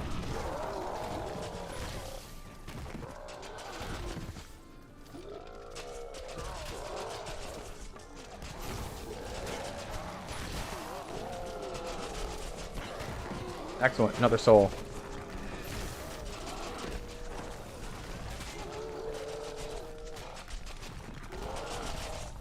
Alright, get some dots on those guys up there, since they're never gonna group up.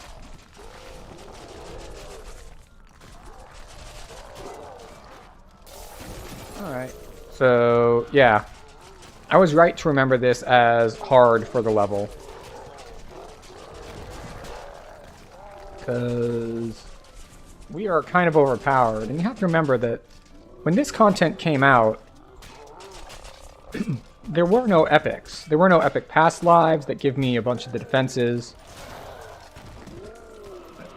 I don't even know how many past life general things there were. Like, let alone, like, I'm pretty confident there weren't racials. The thing is, I wasn't playing when this was, like, recent content. The Great Plains Gate finally opens, but the Plainscaller collapses in exhaustion. Hopefully the Caneth weapons will arrive in a few moments. They did do good spectacle skybox things, though.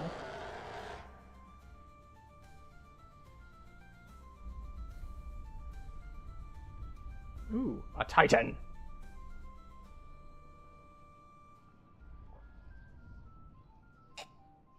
Witness the power of this fully armed and operational Titan.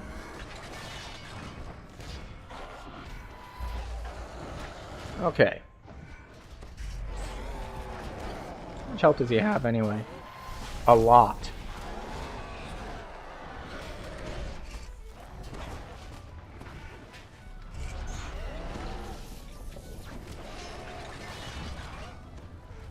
Like, he's actually ridiculously tanky.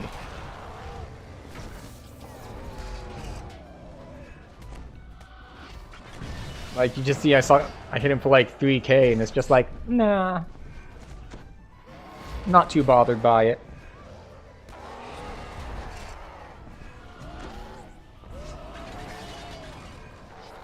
So we'll put some dots on you. Let's not get thrown off the map, shall we? Alright, we're gonna go back to the SLA method. Because despite getting all of all those extra spell points, we are still low.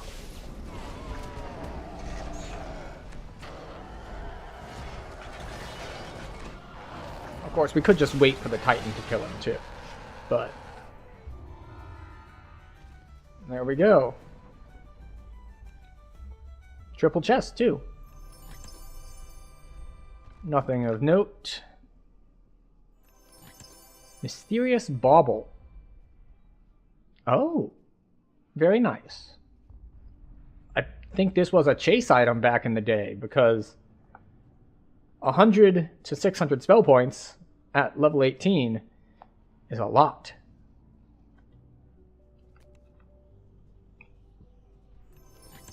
And the Mad Loot. I think I already had one of these. It's great that it's a Great Club. Unfortunately, I don't know if I can use a Great Club. Optional. Find and destroy the Devil Base.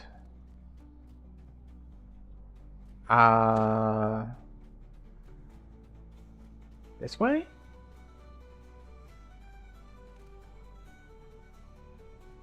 Is it forward, like up through the portal? But that's where the Titans came from.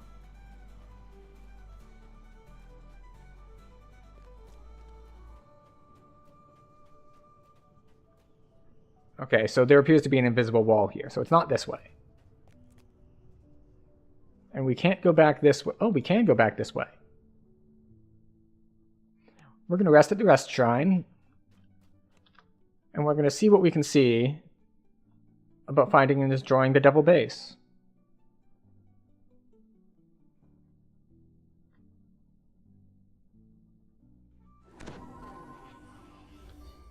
My first guess is going to be going forward. And if going forward, like through the portal, doesn't work, then we're going to backtrack. We're already here. We'll backtrack while we're here. Like, yeah. So is there that is a low search thing. Alright, what's back here?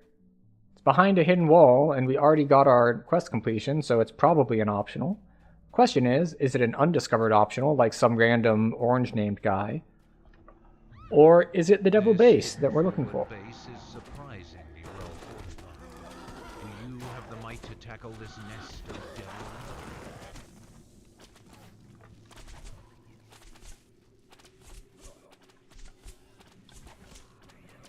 Really? Okay, alright. We're gonna cast AoEs on it because they'll get full value.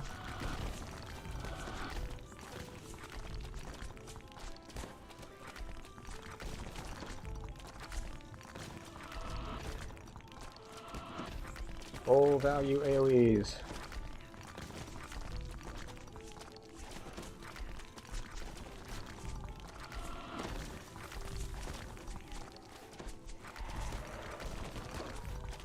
I thought this was just blocking my way, but I've come to think of it, it's more like it is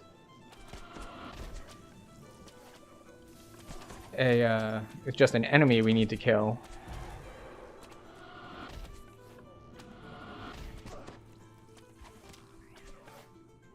Maybe it's both. Yeah, it looks like it's both.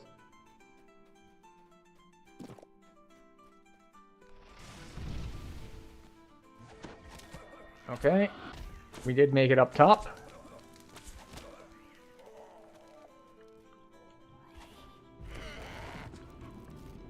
Okay. All the AoEs. And ground target AoEs too, which are probably not efficient, but we'll do them anyway.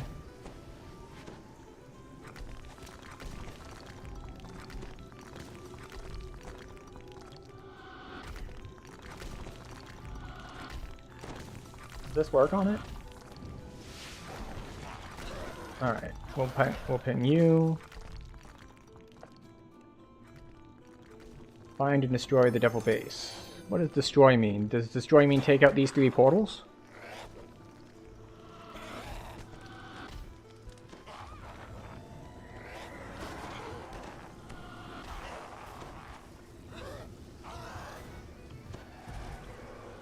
If that's all it is, then I can burn my spell points a little bit more freely.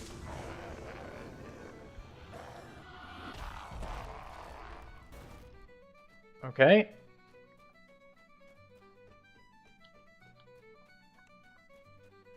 How do I get up there?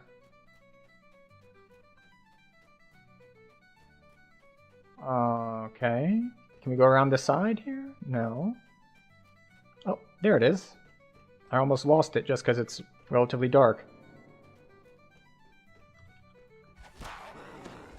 There we go. A little bit of a dink and dot.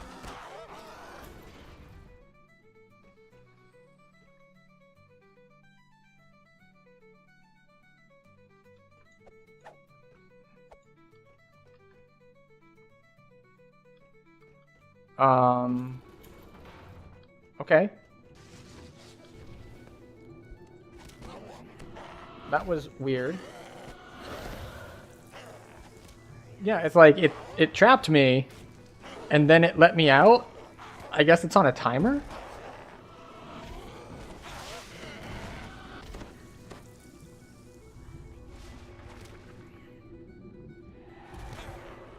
Which is a little odd for a trap, but there was also that cannon pointed at it, so theoretically the cannon would have shot me. Like, this cannon's pointed at it. And these cannons are pointed here.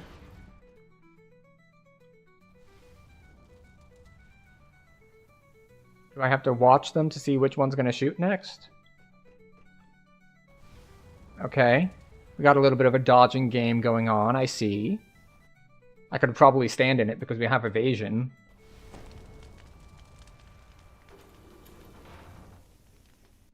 Yeah, there we go. Don't know what this lever does. A horned creature appears, roaring its indignation of your presence. It must be the commander of this devil outpost. Alright.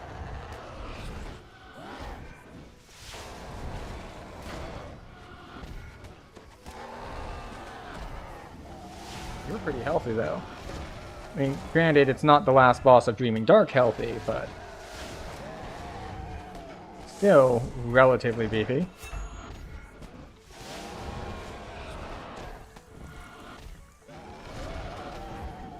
You haven't put any sort of toxin on me yet. You're a failure as a pit fiend. Pit fiends are supposed to have toxin, you know. With Travaxis dead, and without reinforcement from the portals, this devil installation is doomed. An extra 3k. And some randomly generated loot. I did not. I got no named loot from Dreaming Dark. Honestly, I expected to fail that quest just because of how much charisma drain there is in it, going in on level. And at one point, the boss did hit me for just, in one hit, minus 22 charisma. Which I have, well, in Reaper, I think I have 25. But, yeah. Fortunately, we do have the ability to cure ability damage on this character. In fact, we have two different ways. We have one that does it over time and one that cures it basically all instantly. Alright, so which way are we going to the next quest? Basically any direction. What is this? Hall of the Third Legion? I think that's the maze one, and I don't want to do that one. Or maybe Genesis Point is the maze one.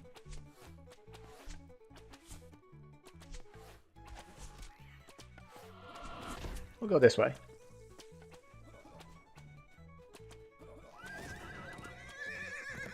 Maybe it'll work, maybe it won't, but let's go.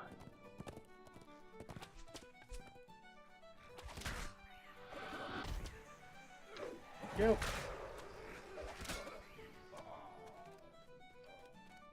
Is this the right way? Looks like the right way. You stand before the Hall of the Third Legion, underground home to the Devil's most deadly military unit.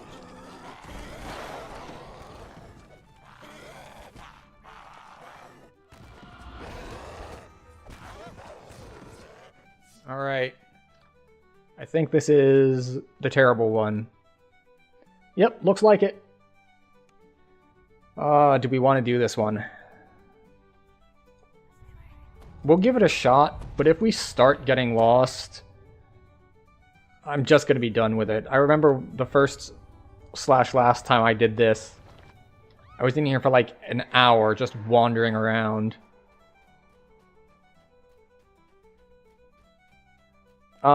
It's a whole bunch of rooms that all look the same and all look the same on a map.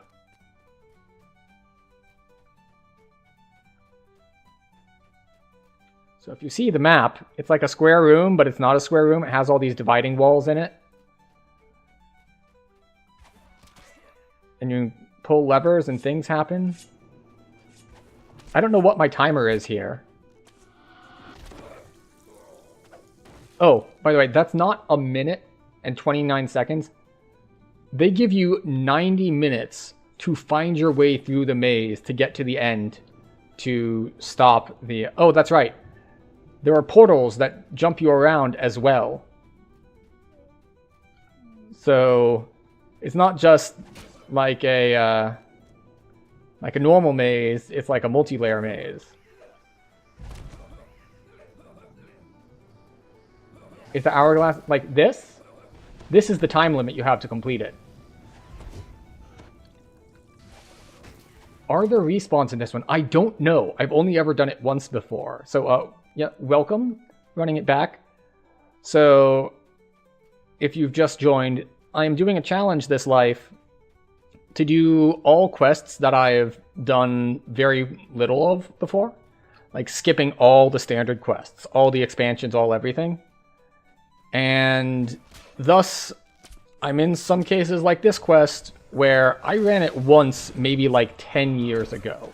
So I remember very, very little of what is here and what is possible to do.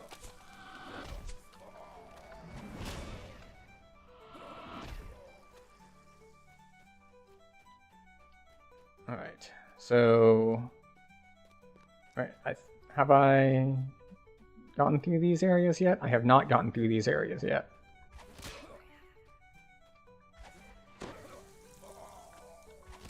I think not going through any portals at first is going to be a good approach, hopefully. Okay, this is a dead end.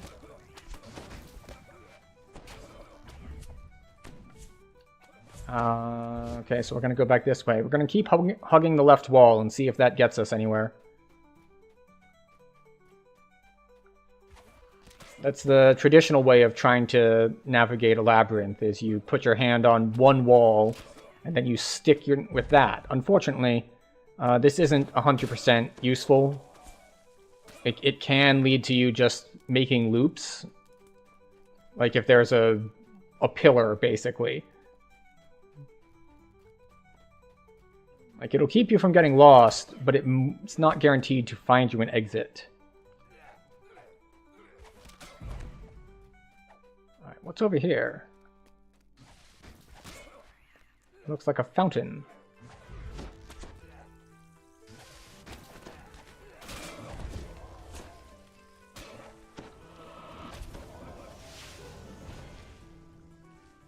Okay,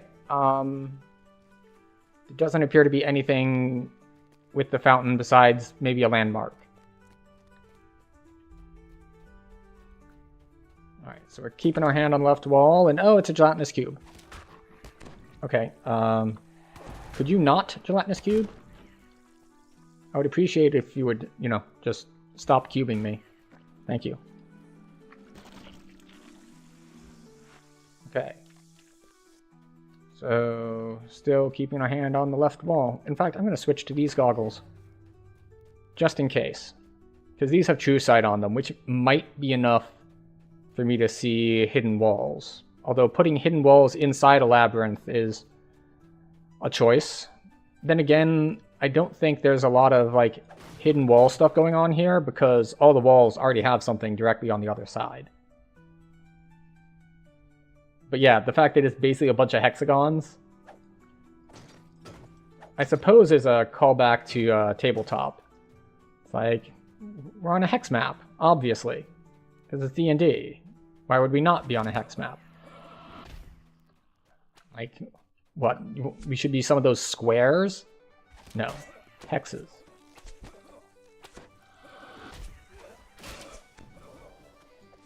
Okay, sticking our hand on the left wall.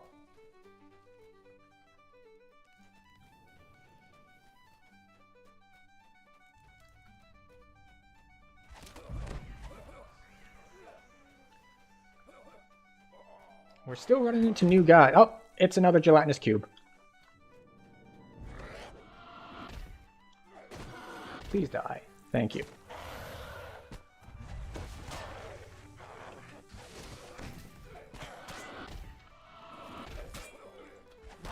Okay. Hand on the left wall.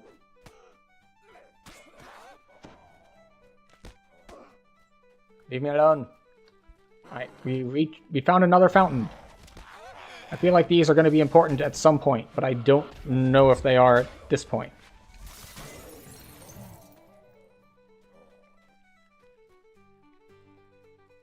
The other one was like here-ish.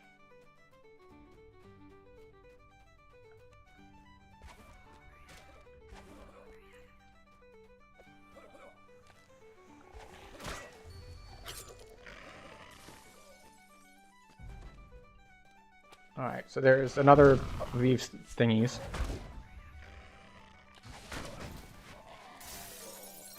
Is there a thing here to be picked up? Remnants. We'll grab the remnants, sure. Okay, so we're still exploring the map. There's a big map on this one.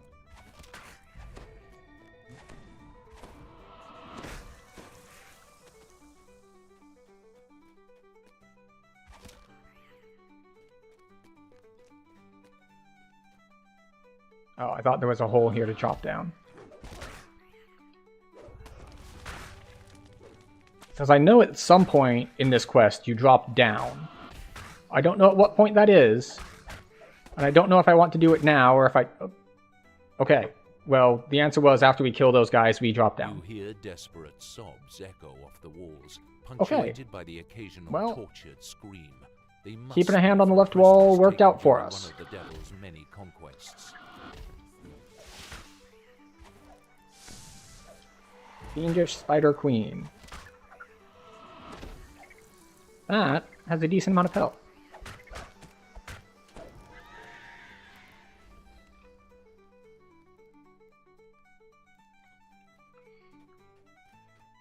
Okay. Continuing with the hand on left wall technique. Locked, obviously. Lever, is this just another portal? No, it opens a thing.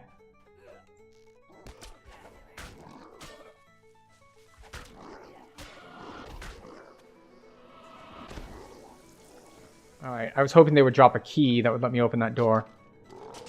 But instead, we're going to continue hanging left. Still on the left. Still on the left. Alright, so is this like a... You can do the optional if you can pick locks? Like, you must bring a rogue, or I suppose someone who can cast knock.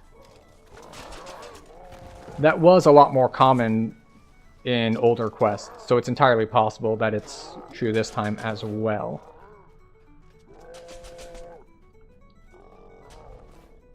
Okay.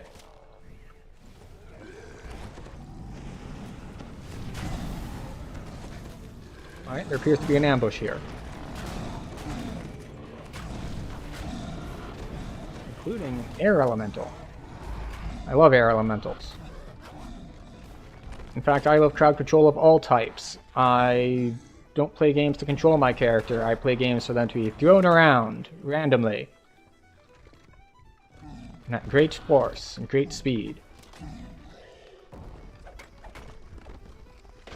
Oop. Okay, we got a remnant out of it.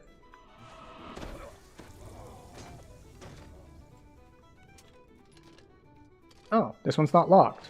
Or we somehow found a key somewhere. In any case, we're still hanging on the left. This door is locked.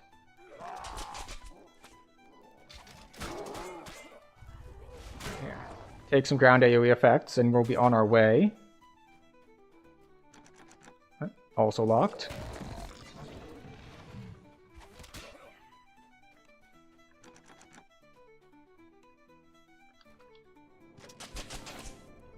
Do you mind? I'm trying to save people here. Or, well, I'm mostly trying to find my way around. But... Alright, so that opens that door.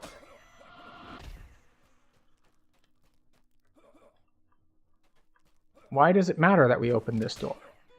There's nothing in here as far as I can see. And I'm not getting any spot or search check things, so...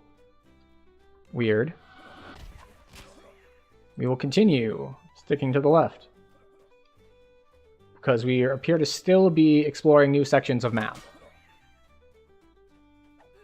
So that's a good guideline at this point, is we haven't doubled back yet. We're still looking at new parts of the map.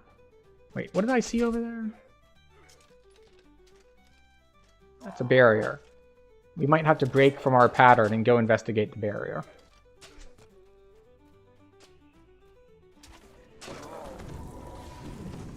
Oh. It's a beholder.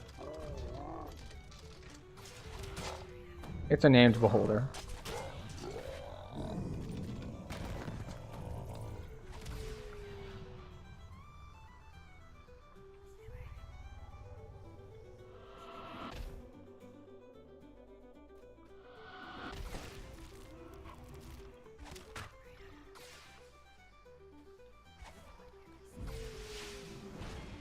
Ugh.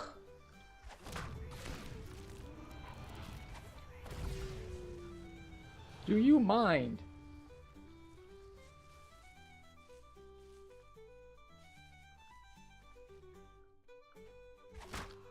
Oh, and now he's gonna move.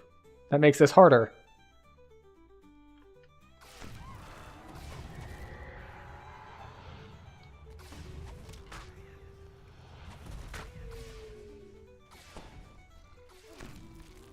Why? Maybe I should have looked behind the, to see what was behind the barrier before I killed the people maintaining it.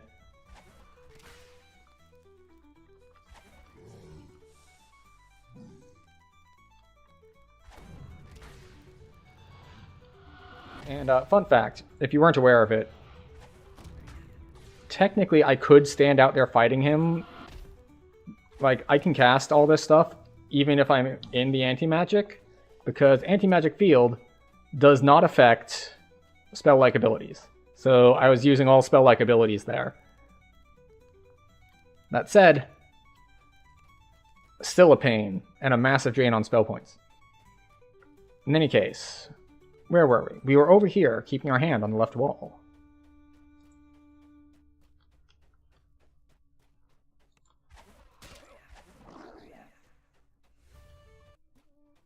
And continuing to do so. Oh, another ambush. If they decide to actually move toward me.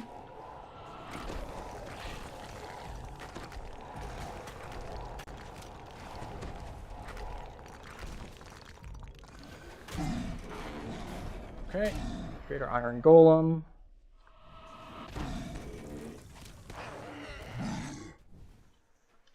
Okay, they've decided that they don't want to move. That's fine for now. It would have been easier for me to kill them if they grouped up, but we'll take what we can get. Oh, now they're coming. There we go.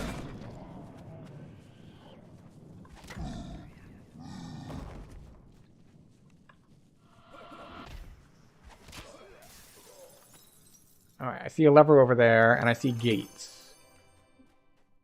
I see 2 levers and 2 gates. Lever? Oh, another lever inside it.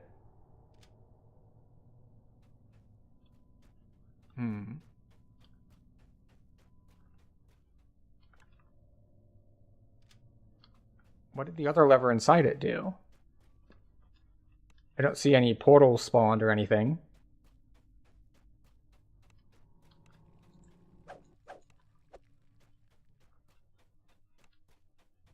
Do I need to, like, find more levers and then pull them for this to open? Because we can do that. We can absolutely do that eventually. Alright, so these aren't toggle levers, so that does make things simpler.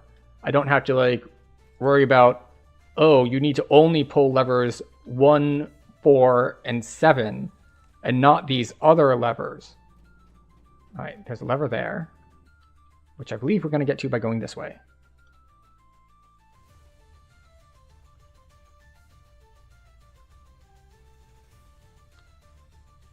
Okay, back to our left-handed technique. Okay. Alright, we have once again started finding guys to fight, so that's a good sign. That is locked.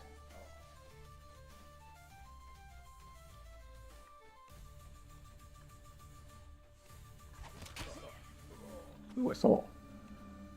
And another lever.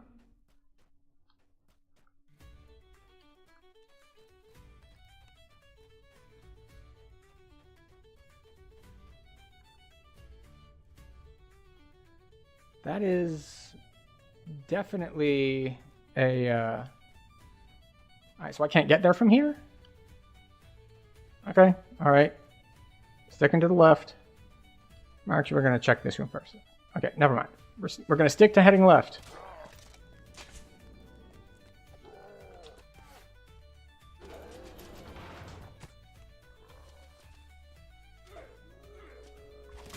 I wonder if the symbols on the bottom are just decorative or if they, like, mean something. Like, you need to pull all the ones with that marking on it. so they're down. That's locked. That's locked.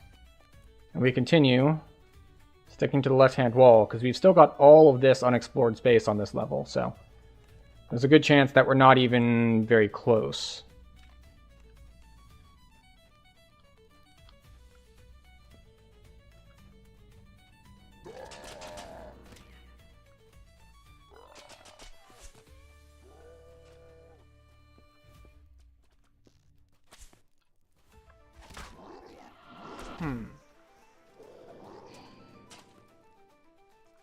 This feels very much like there's a kind of a hidden door somewhere. I don't know why it feels that way, but it does.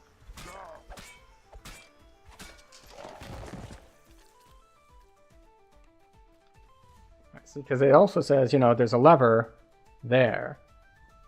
But okay, we're sticking to the left-hand wall.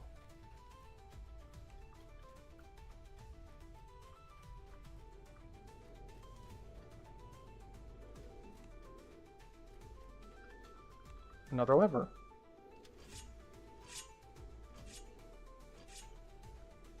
Okay.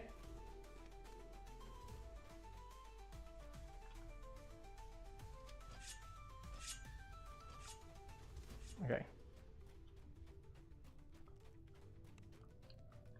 Did I just like miss these coming in?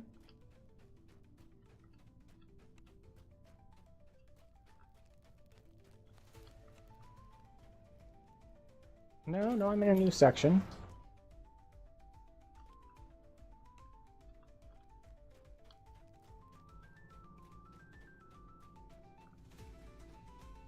Alright, we're just pulling all the levers.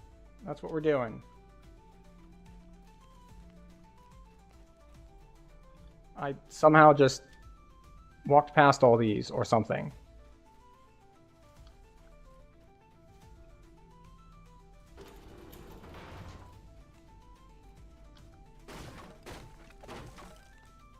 Or maybe I just hadn't been here yet. This is what I meant by this quest having like a bunch of rooms that all look the same.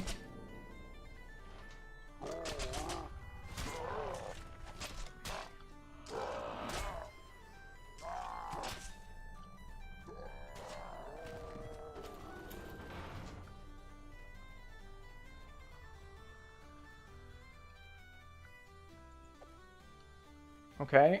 There's nothing in here. I just pulled another lever and it's just like, hey, now you can get into this room. That is, as far as I can tell, there's nothing in it.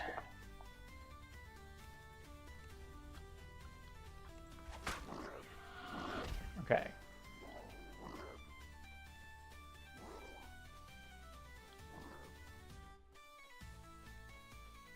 So we're now on the other left-hand wall. Because we came in one way and we left the other way. Okay. Chest. Okay. Alright, so now we are actually back to the beginning. This is where we jumped down. And because we have now done a complete circle and we don't know where we are, I will check the wiki. Because we have now been in here for 21 minutes. Not that the wiki is necessarily helpful.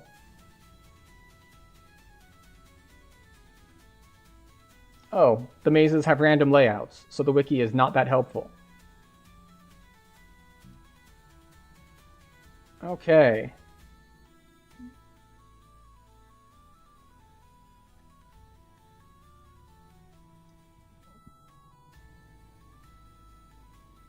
Quest is mostly straightforward. Run around 3 semi-random levels, finding either a hole or portal to go down one level, and a boss fight at the end. Second level, you'll find many prisoners behind locked doors. Freeing all of them results in a lot of XP, blah, blah, blah, and then boss fight. Okay, so basically wander around until you find it. Excellent. Excellent. Great. Love that for us.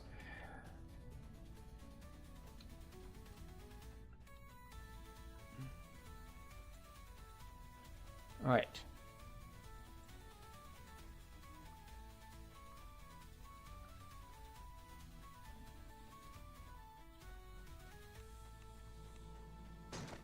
Break these. Now, we did pull a bunch more levers, so it might be that a gate that was closed before is open this time. And of course, we did confirm on the wiki that you can't free the prisoners without pick locks, so we get to ignore them completely.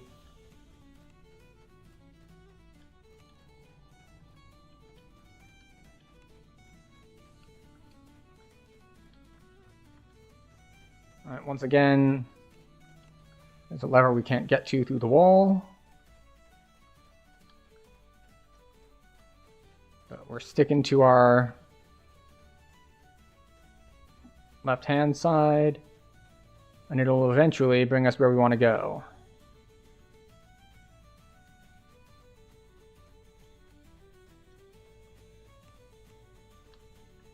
Alright, once again, we're stuck not being able to get through here.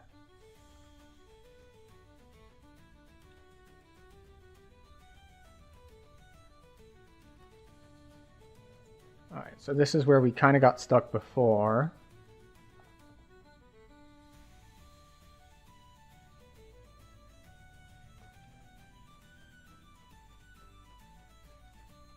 Is this where we fought the Beholder?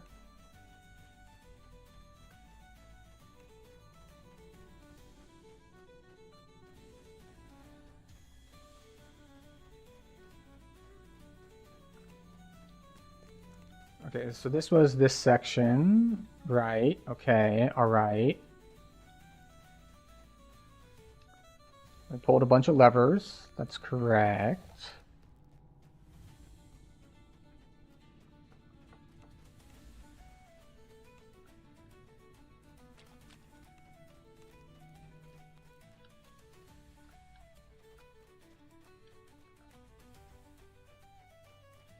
We definitely went down here. The thing is, there are more levers that way that we did not get to.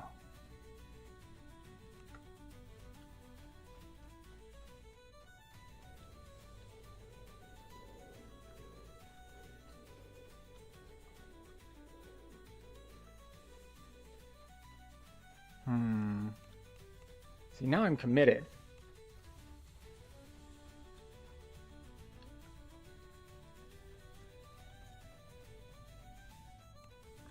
Oh, here's one.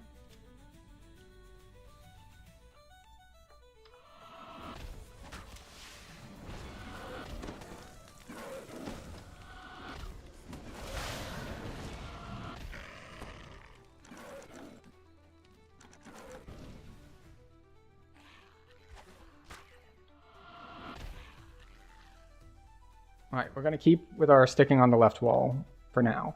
Oh, it works out. There's a lever here.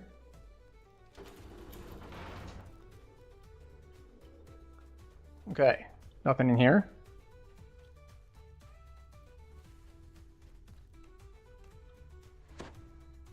Oh, hello everybody. Fancy meeting you here.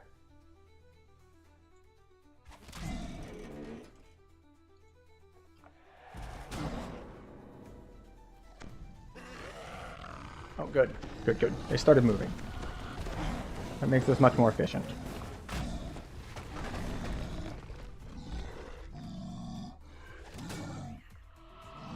Oh, it looks like we have ads starting imminently, so we will pause here for ads, hopefully. There we go.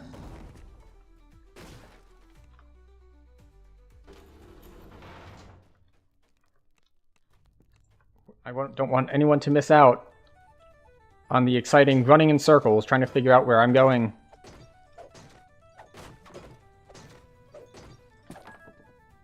It still says starting soon, but not started yet. But we will stop as soon as they start. Ooh, another lever.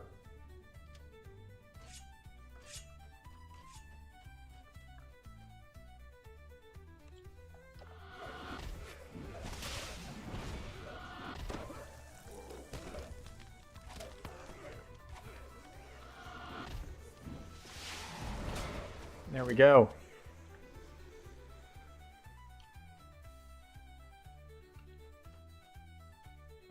Okay.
Alright.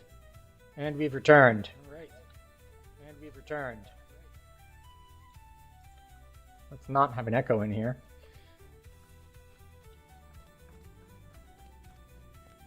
And, well, I'm glad you are enjoying the circles. Wait, where is that one? Let's just double check that I didn't miss this as I was going by. I did.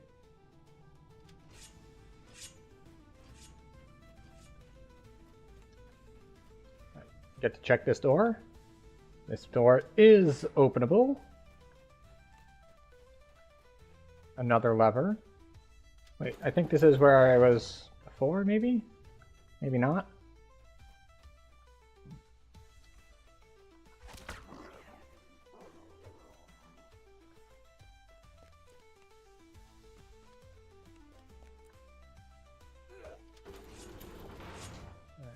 We didn't miss anything on the left wall, did we? Nope. Right. Left wall continues.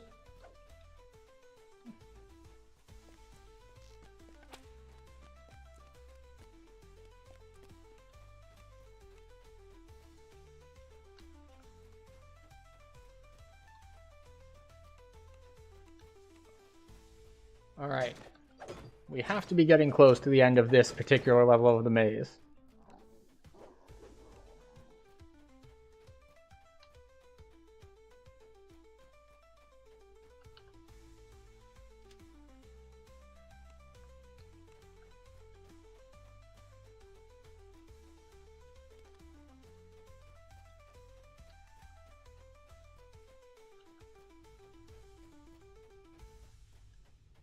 I know I've been here before because the levers have been pulled.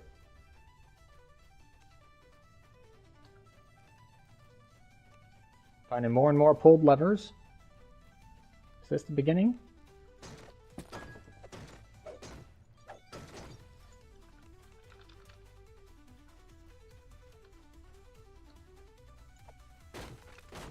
Just take out my frustration on a couple boxes.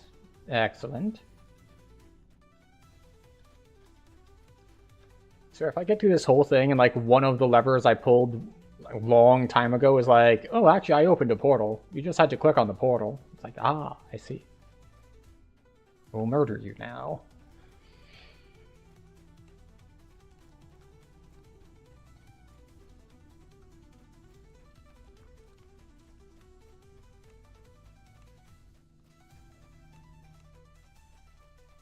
Alright, so we are back to the beginning here.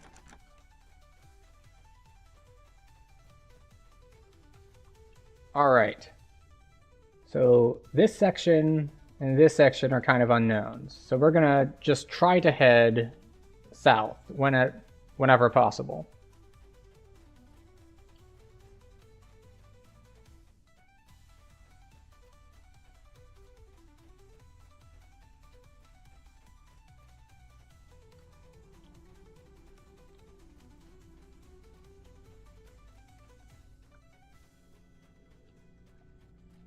Oh, maybe it was dark on the map, but I had actually been here. Because it's just like, it just shows up as dark on the map.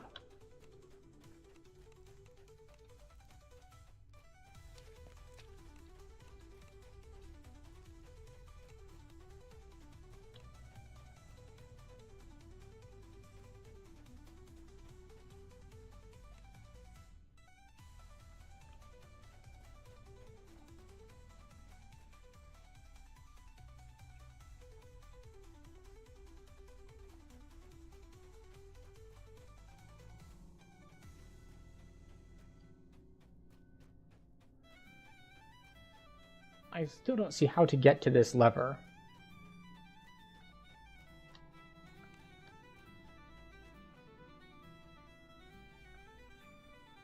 Like, there's clearly a thing here, but oh well. We will head north.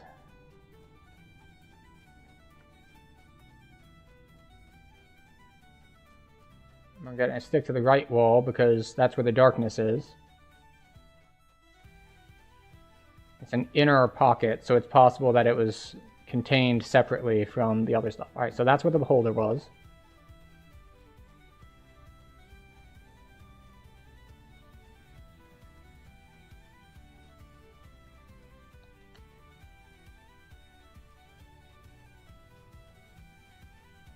So we're trying to get to this area here.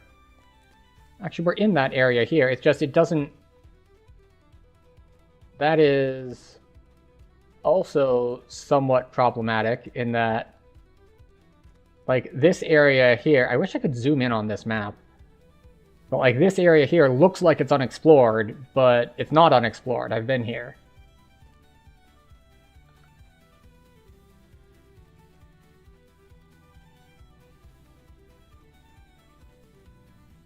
I want to stick to the right here.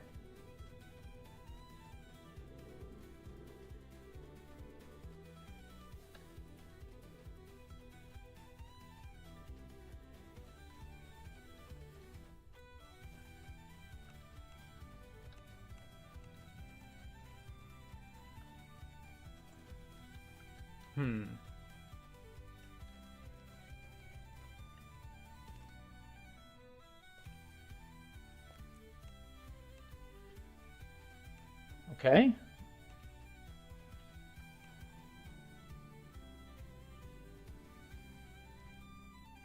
Far northwest. Alright, I'll double check that. I think I had opened that gate when I'd pulled another lever, but if I did miss that, then I will thank you a lot for that. But if we want to go far northwest... Well, we'll pick up diamond on the way.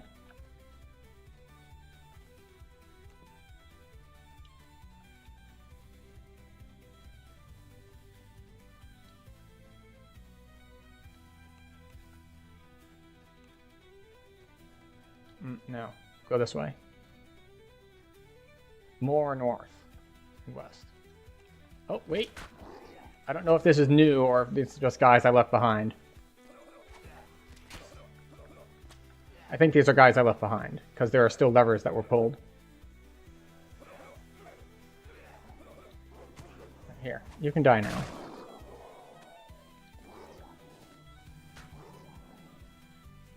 Further northwest.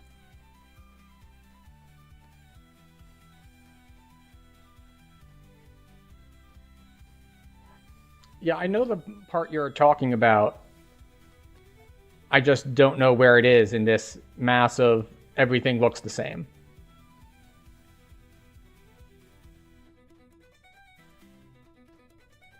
Alright, so we're gonna just put a hand on the right-hand wall this time and see what we can see.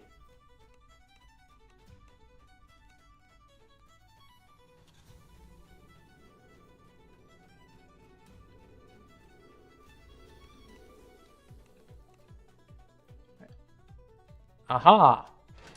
I was being tricked. That door is a door for prisoners. This door is a door to walk through to go somewhere.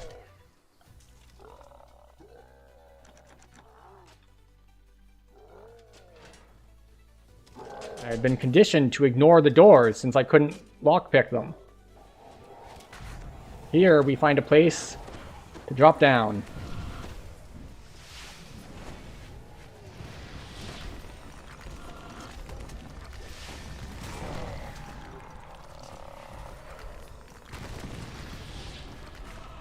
All right.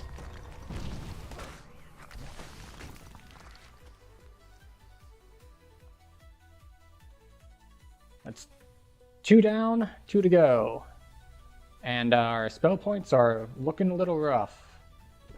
Hopefully there'll be a shrine in this level. Or at least that's what the wiki said. I could be wrong.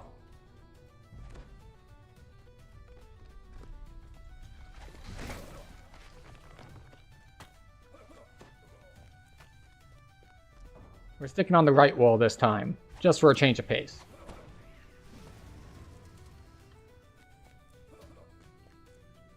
That is a Plague Reaper.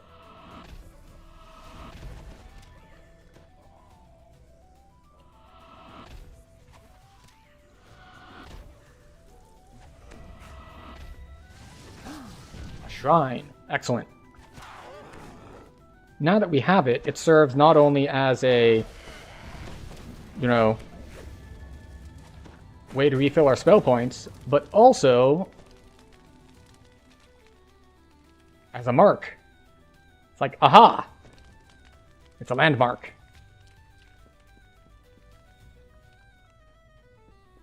So now that we know it's here, we're not going to use it yet, because we still have 400 spell points.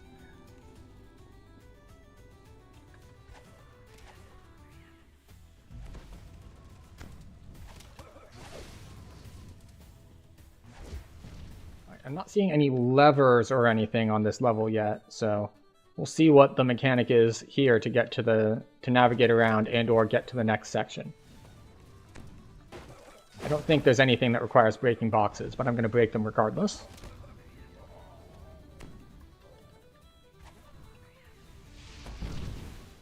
Okay. We are maintaining the contact with the right wall this time. Oop. Alright. So we're back at the shrines. We're going this way now. We haven't gone this way yet.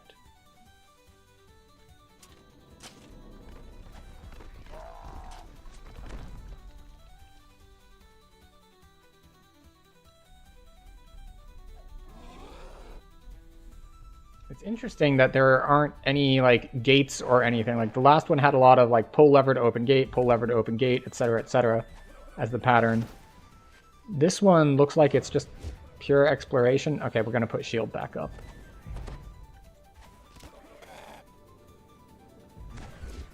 Is this just like run around the whole place until you find it? Like, 'cause we can do that. That's not a big deal. It's easier than, oh, I missed the door. I mean, I guess if the difficulty is supposed to come from the fact that there are earth elementals here, like, yeah, they're a pain because they have resists and they've got damage resistance if you're like a melee character. I mean, I suppose, or ranged, but if you're a physical damage character, they actually have damage resistance, which can be annoying.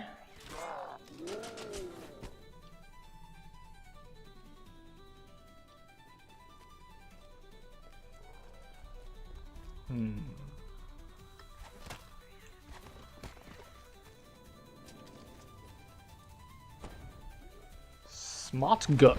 Hello, Smotgook.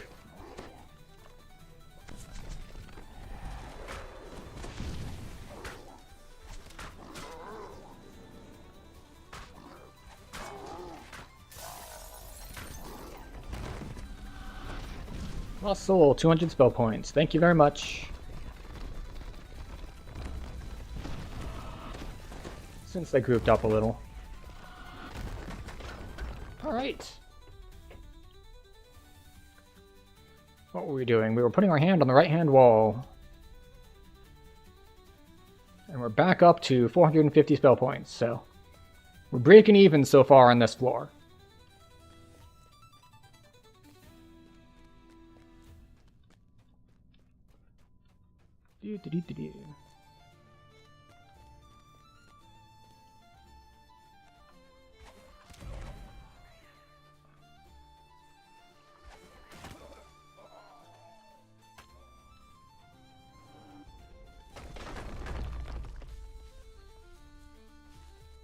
Okay.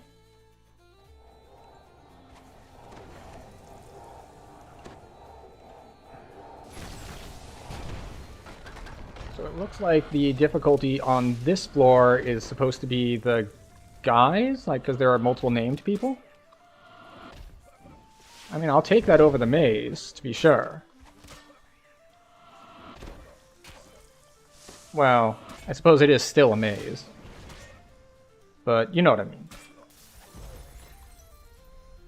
So that's a second named. We're down to, and we're back down to not as many spell points. That's okay though. We can still play more conservatively with them if we need to.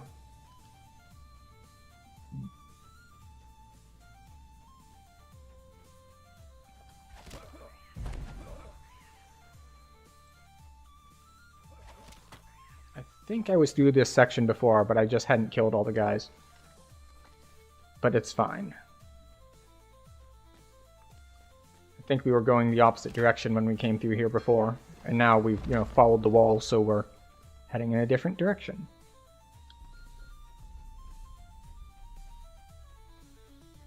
Boop, boop. Get these.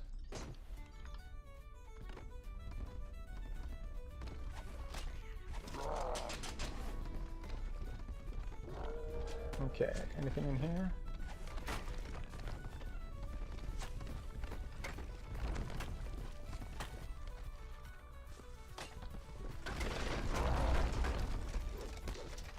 Okay. We'll just do that and we'll move on. Right. Thank you for the good luck. I will need it. Oh, and look at that. The good luck has brought us to the exit of this level. Rises from the shaft. The ritual must be near.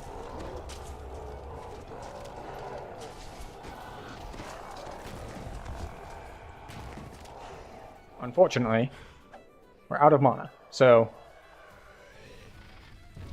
it's right here.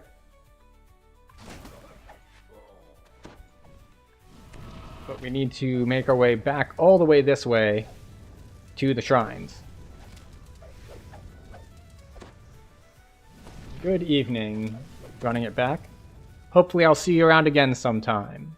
Although, as always, if you want to be alerted, you can always follow and all that good stuff. Alright.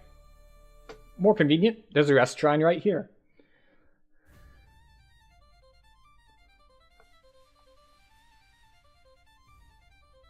Alright, so that's 3 out of 4 floors done.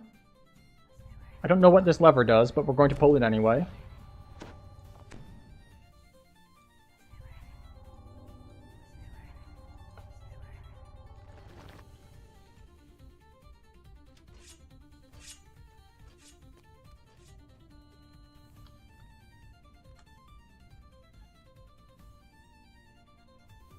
Oh, it's only 3 maze floors and then the boss floor.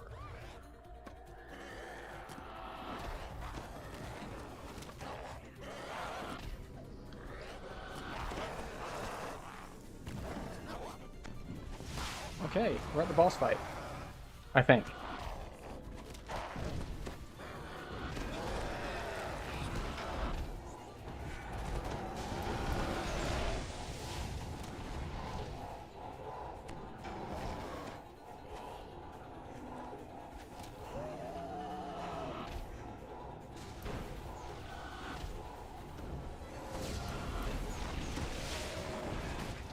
Alright, we're just gonna spam spells at you because we just refilled our spell points.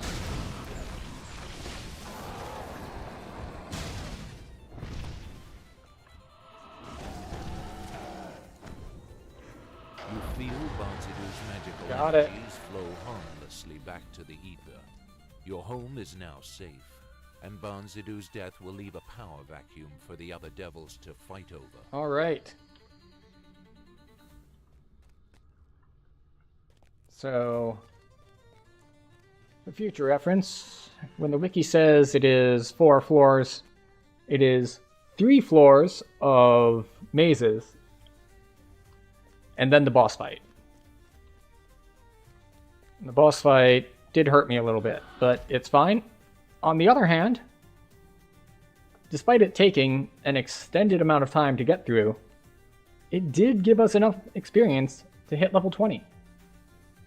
So we get to go and do that now and take a look at the layout of things.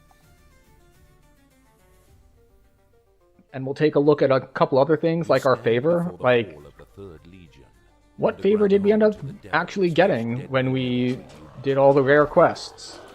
Or, well, all of my non-preferred quests, I should say. I don't know if they're any more rare than the others. Can I get the recall off, please? No? Okay. How about now? Alright. How much time was left? 45 minutes or so. It took me about half the time that it allotted me.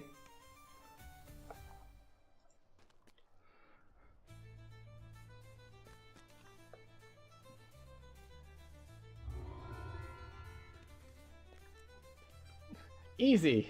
Well, yes, I suppose so. But if I, say, had worse gear or past lives or whatnot, and therefore my spells didn't hit as hard, and I also had less mana, then it would have been more difficult, because I would have probably had mana problems. That said, it was likely not designed as a soloable dungeon. I suspect that you suspect the timer would have run out. Possibly. Like, as long as you kind of like don't wander aimlessly and try to at least have some pattern to how you're looking, you should be fine. But like the thing that threw me for a while there was the one where it's like, oh, it's one of the doors that looks like a what? Looks like one of the captured people's doors, but it's actually one of the ones that you have to walk through to progress. Like, that's what threw me for a while. But besides that, it wasn't too terribly bad.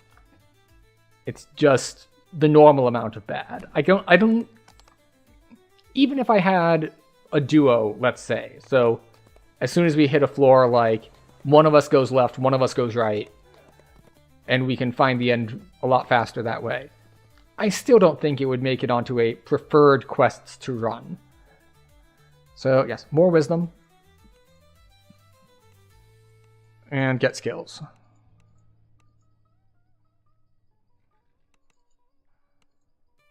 Through all your accomplishments, you have transcended the title of hero. There are a talented few who can teach you about what fate lies. We'll get Master of Decay. We'll get Storm of Vengeance for no apparent reason.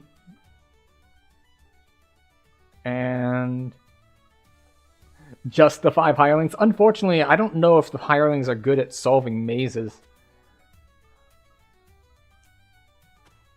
You could try it, though.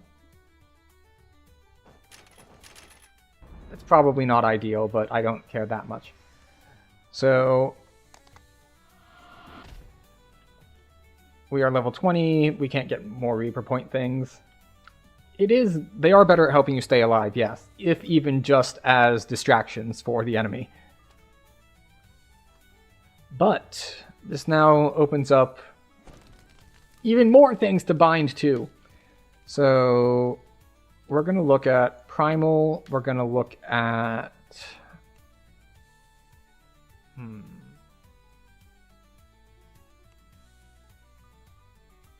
Shirati, maybe, but Draconic, of course. So we want Acid. And we'll take Primal, we'll also get the Thorn, which is Acid, Force, Poison. That's the one we want the most. We'll take their Epic Strike, which is Carrion Swarm.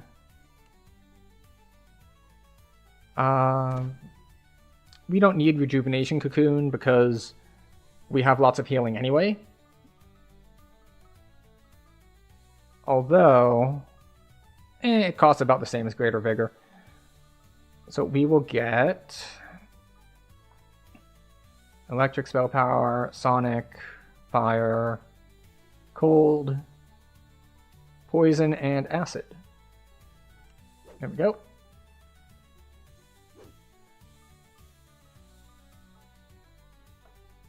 Oh, wait.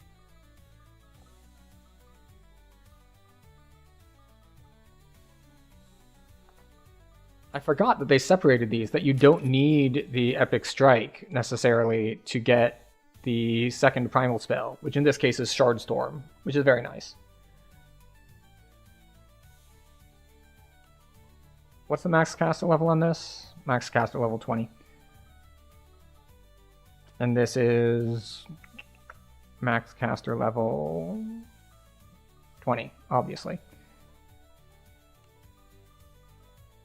So Shirati is Force, Chaos, and Universe. So Force is actually useful because Thorn scales off of Force. What is the Primal Mantle again? Acid, Poison, and Force have a chance to hit a target for an additional 1d6 per character of the same type. Scale with Spell Power, they're tracked separately. So as long as I'm casting Acid, Poison, and Force spells, I get 3 procs every 5 seconds. Alternatively,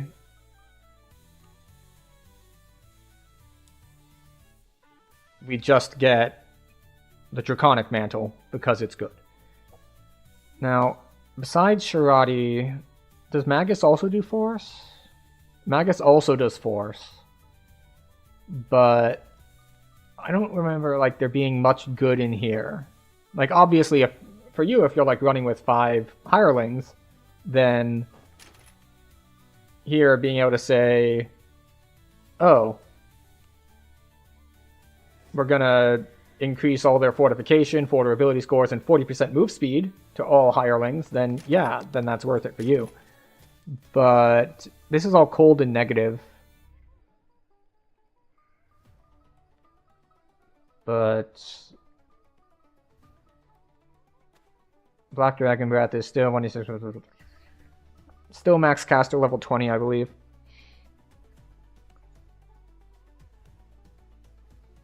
The thing is, I'm not actually currently casting any poison spells.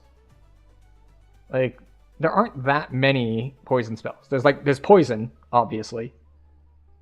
But besides that, not really. Like, Enveloping Swarm is acid. Creeping Doom is acid. What is poison? What else is poison? Is Insidious Spores poison? I guess so.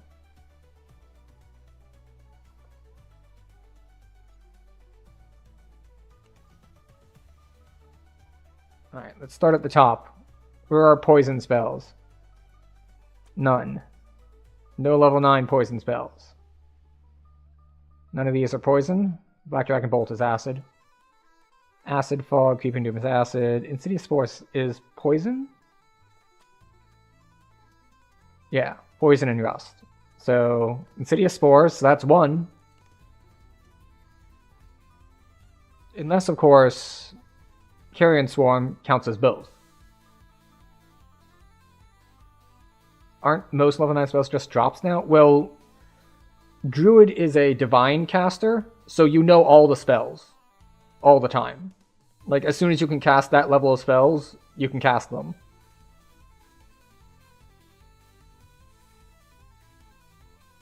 Yeah, you're thinking of, like, Wizards and Artificer and stuff.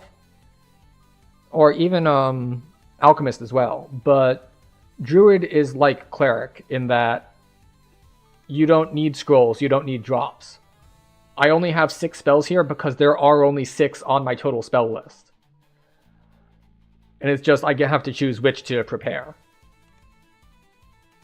So I know all the spells. I don't need any rare scrolls or anything like that. Just because we're a Divine Caster, and that's how Divine Casters work.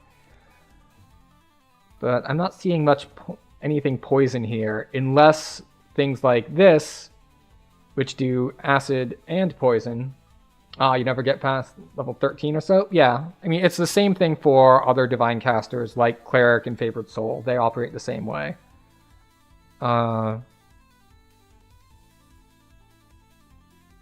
Favored Souls, I think, actually operate differently. I forget now. So, Primal... If I'm using Carrion Swarm...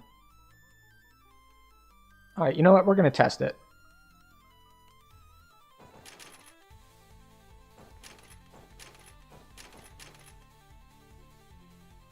And we will go with Shirati. And let's just say... Actually, wait. What if we went Shadow Dancer? Because Shadow Dancer also gives Force spell power.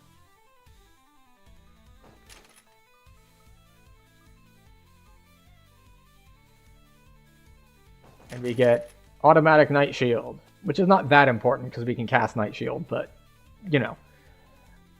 So we can get spell powers there. And then...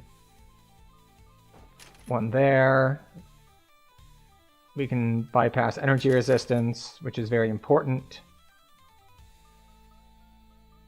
And let's see, anything else here? You can already cast spells while raging. You don't need breath weapon DCs. And what else do we got? We can get 5 to Force and Universal. I don't think we need any of this other stuff. Like, we could get sneak attack dice, but they're not useful to us unless we go up to one of these strikes. Shadow Strike melee, Shadow Strike ranged, Nightmare Lance. So that's force damage. Oh, that's right. This hits in a line now. Cooldown 8 seconds. What's the cooldown on this one?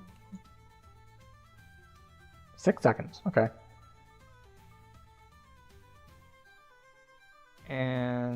But this one is the one that has upgrades to imbue your weapon and spells with evil energies, dealing sneak attack dice and untapped, scaling with... Wait, no? Where is it? There we go. Scaling with force spell power. So, what else can we do here? Stepping inside a spike, growth, or entangle, whether hostile or friendly, heals you for 1d6 every 5 seconds per character level of the spell's owner. So, if I cast it, it's 20d3. 1d3 is average 2. So, it's healing for 40 every 5 seconds, which is not a lot. We have 4 points though, so we're gonna spend 2 for 2 wisdom, and we'll spend 2 there too, just in case. So what we're gonna do now is we need to pull these out to put on our bars somewhere, as well as the mantle, and then we're gonna step into a wilderness zone to test the mantle, because I want to see if Carrion Swarm counts for what? Actually, you know what? We'll do this. I want to see if Carrion Swarm counts as both acid and poison for the procs. You have transcended the title of So we're going to head to Stormhorn's area. Now, this is mostly moot, because I'm not taking this character to cap this life. This is a racial life, so we're stopping at 20 anyway. But, because I haven't had this sort of character in Epics before, I did want to at least poke around at the Epic Destinies, get some stuff figured out, maybe experiment with a little stuff. Because, as I said, I don't know quite how this works, so I'm gonna test it.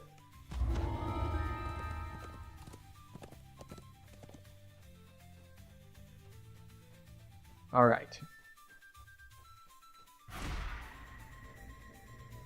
Alright, so there should be wolves attacking me now. He fell for the satyr's lies, not once, but twice. Was his coin purse too heavy to bear? Enough. Next time, Charge ply Storm. them with swords instead. Or better yet, avoid them. That did not have enough health to live. Alright, an owlbear. Good, good, good. Alright, so we're going to hit this button. Okay. Let's see.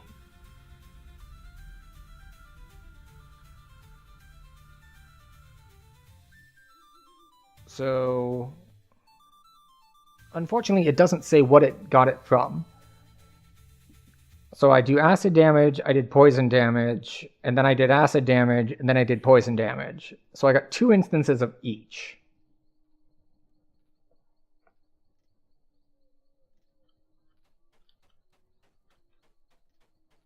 And Carrion Swarm, according to the description,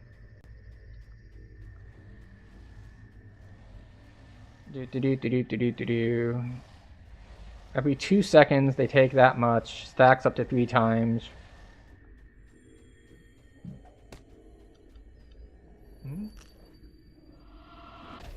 Oh. They leashed. Unfortunate. Alright, I might need to go find something with more health to test this on. Although, the longer the fight goes on, the messier that the combat log gets anyway.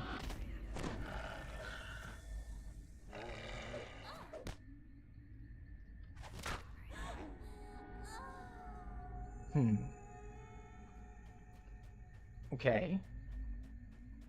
Where am I going to find something with more life? Let's head into town and very quickly step into, like, elite don't drink the water. And we can test it that way.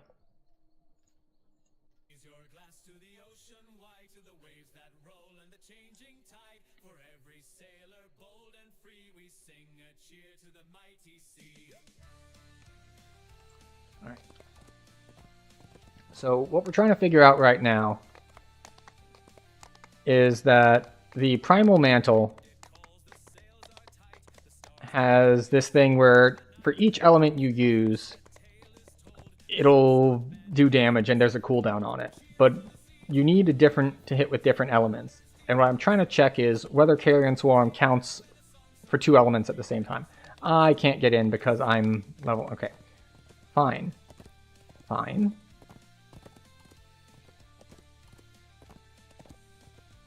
We'll do it a different way then.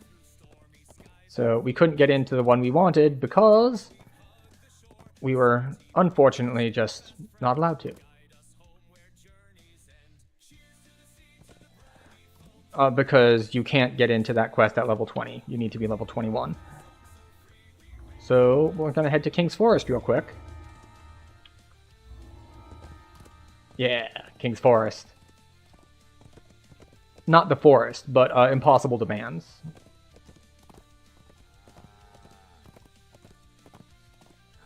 Because I can set that on elite, and hopefully stuff will have enough health that I can actually see what's going on.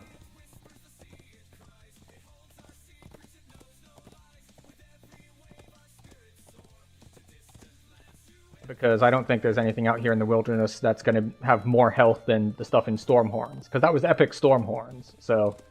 Yeah, this stuff's only got 1,000 health. That is insufficient for our needs.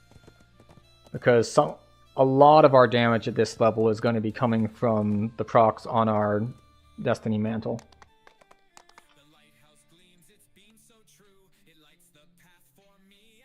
The Midler farmhouse has seen better days. In the mid... Where is it? The priestess demands. Alright, we'll buff up. Why not? Fool.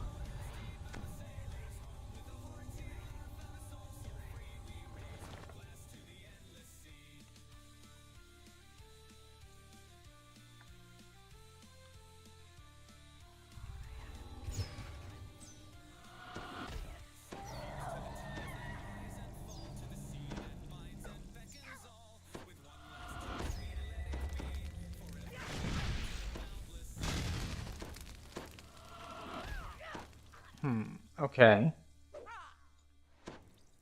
The night crumbles in pain. So the timing works out very, very well because the mantle has an internal cooldown of 5 seconds. And Carrion Swarm I will sacrifice every last hostage. Has a cooldown of 6 seconds. If you wish to avoid more innocent so that works very, very well.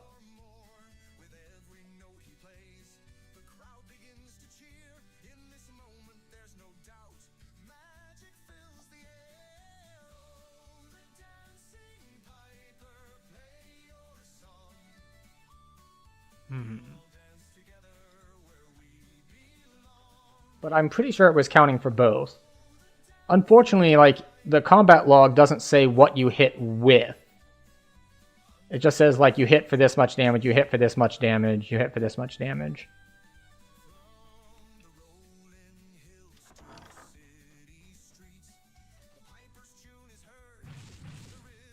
A voice curses in scornful tones nearby.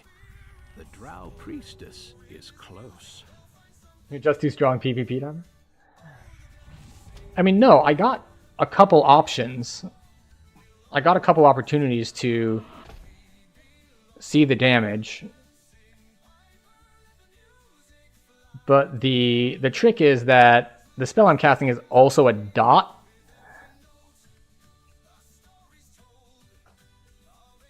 Beyond the door, you make out the jeering voices of Drow soldiers. Hello, War Tusks.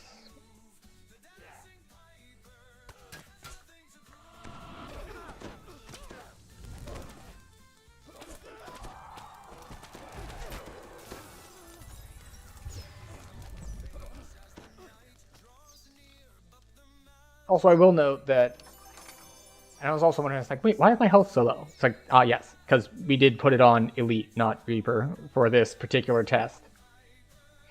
So it does look like they both apply, though.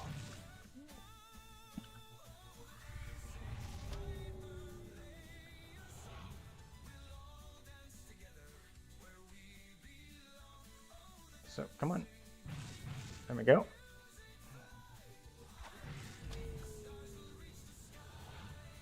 Alright, where is she?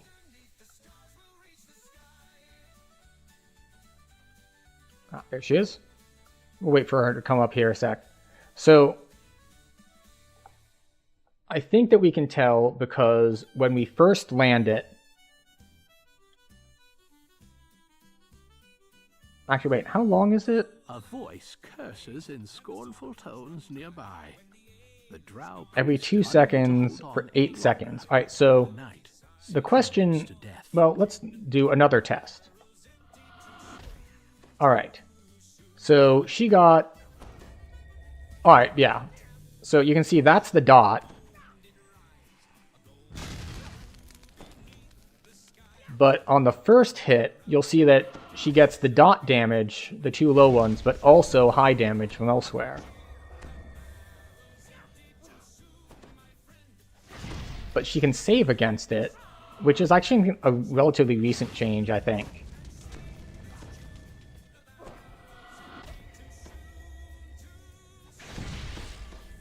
But you'll see that there's... Oh, wait. I am dying. We should cast some, Yeah, okay. So, the fact that we're seeing a second bit of acid damage, or of, sorry, poison damage, is a pretty clear indicator that it does count as a poison spell. And when I cast a different poison spell as well, then we had sorry, when I cast a different acid spell, then the next time that I cast the... whatchamacallit? The last time that I cast the Carrion Swarm, it didn't do the poison damage, or the acid damage, rather. So, yes. So it does do both, which means they work together very, very well.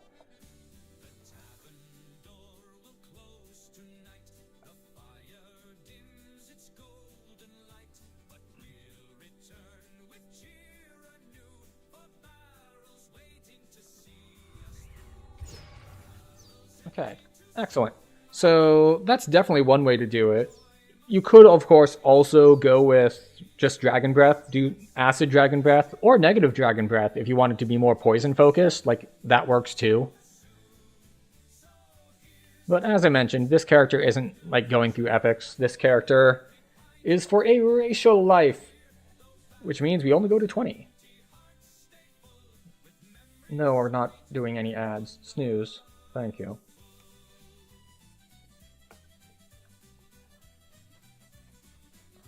So we're not going to be doing anything really more. We're not going to bother with gearing or anything like that. This is all mostly just theory crafting and testing a couple things.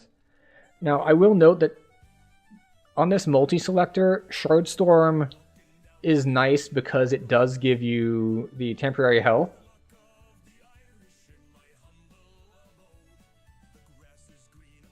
Oh wait, no, it doesn't give temp health until you do this. Doubles the damage. Swordstorm also gives Shard Reflection for 12 seconds, giving you 25% of your maximum hit points as temporary health points. Which is a lot. Especially if, like, you're well built and you have Reaper points. Like, this is on top of Reaper points. So if I stepped into Reaper and I had this... Let's see, I'm currently at 800-ish. And let's assume I hit level 21, and that goes up to 850. That's not too terrible an estimate. And at 21, we have a max of 800. We're not going to hit it, but... Let's see. Let's assume that we put all of our remaining points into defenses. Just for health. So that'd be 30 more points. So 64 times 8. That's 256. And I only know that because it's powers of 2. So... 64 times 8, 512. So that's 512, and then another 200, so yeah. Which wave icon?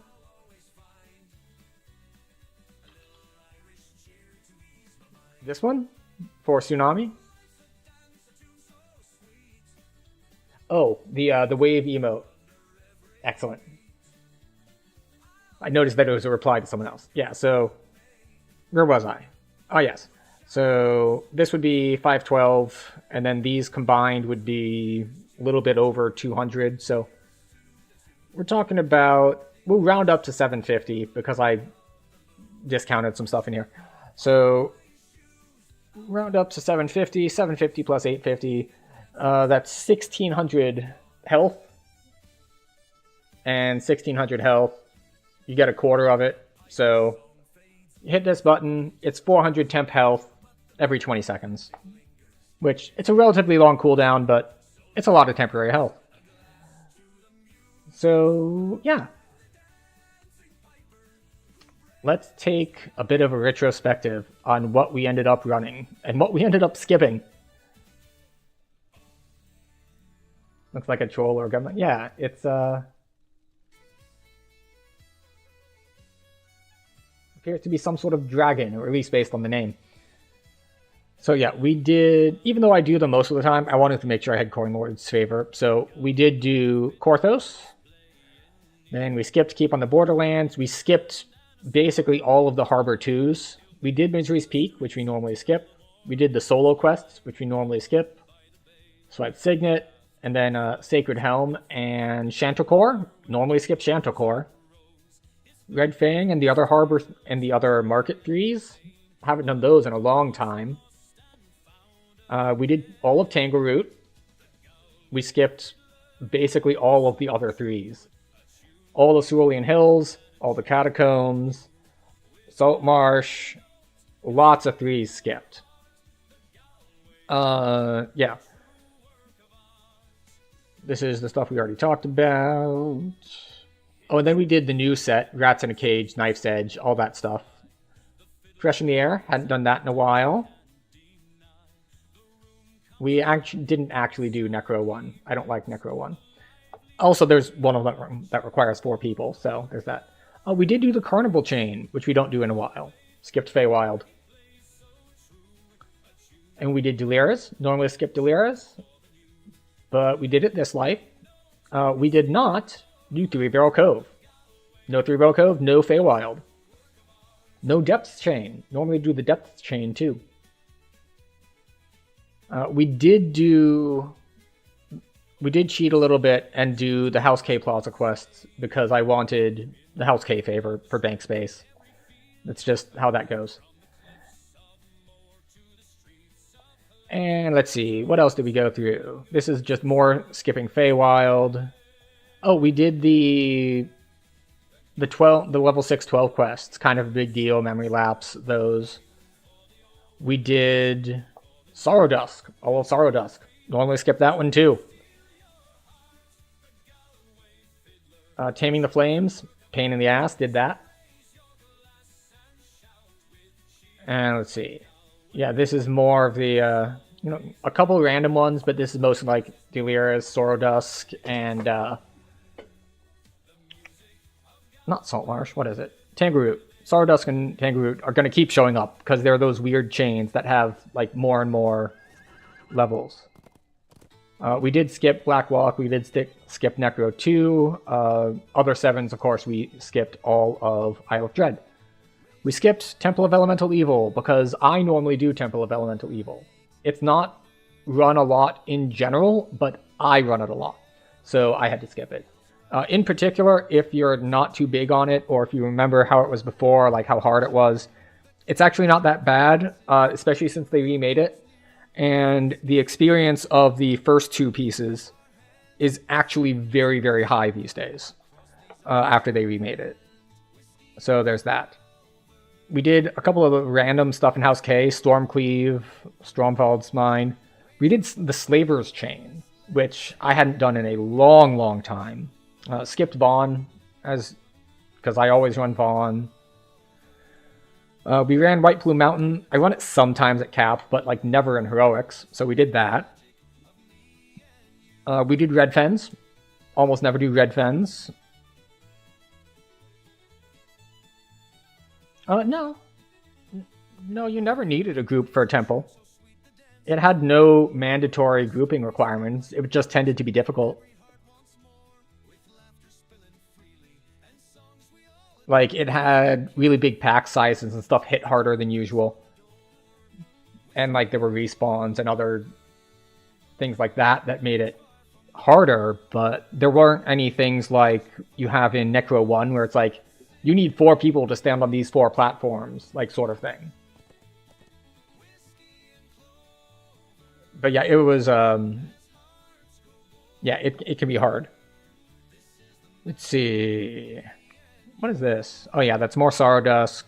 We actually did Hiding in Plain Sight. We did Into the Mists just so we could get a Burovian weapon. Oh, that's right, we did Newcomers and Black and Blue, the Dragon Quest in the Marketplace. We did do some of Necro 3. We did Blighted and Unhallowed. And of course, some random other 11s made to order. Insanity. Like, oh, we didn't do From Beyond the Grave because I wasn't going to sit there trying to channel something for like a full minute while stuff attacked me while also defending the gate. That one is also not really practically soloable. It's technically soloable, but you have to get really lucky. Let's see. We did Invaders because I always skip Invaders. And of course, in this level, stuff that we're not running, we skipped Ravenloft, we skipped Sands, we skipped the Eyes of Stone framework, yeah, there it is, the Diplomatic Impunity Chain. We skip all of that. We also skipped the level 12 quest in Lord's March for Moorgrave, the Element of Chaos and all that. I usually run those, so we skipped them this life. We did do 2, Siegebreaker, Undermine, etc. because I'm not running those really anymore since Myth Draenor came out at 13. That said, we're skipping Myth Draenor, we're skipping Giant Hold.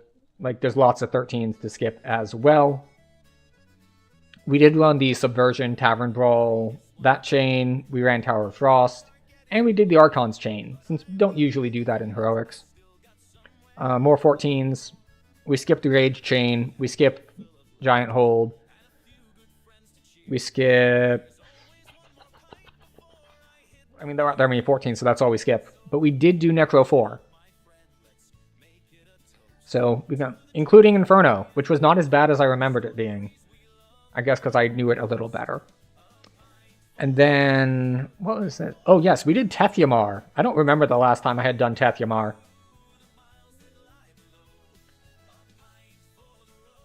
And so that's interesting. We did Search and Rescue, including the super long optional.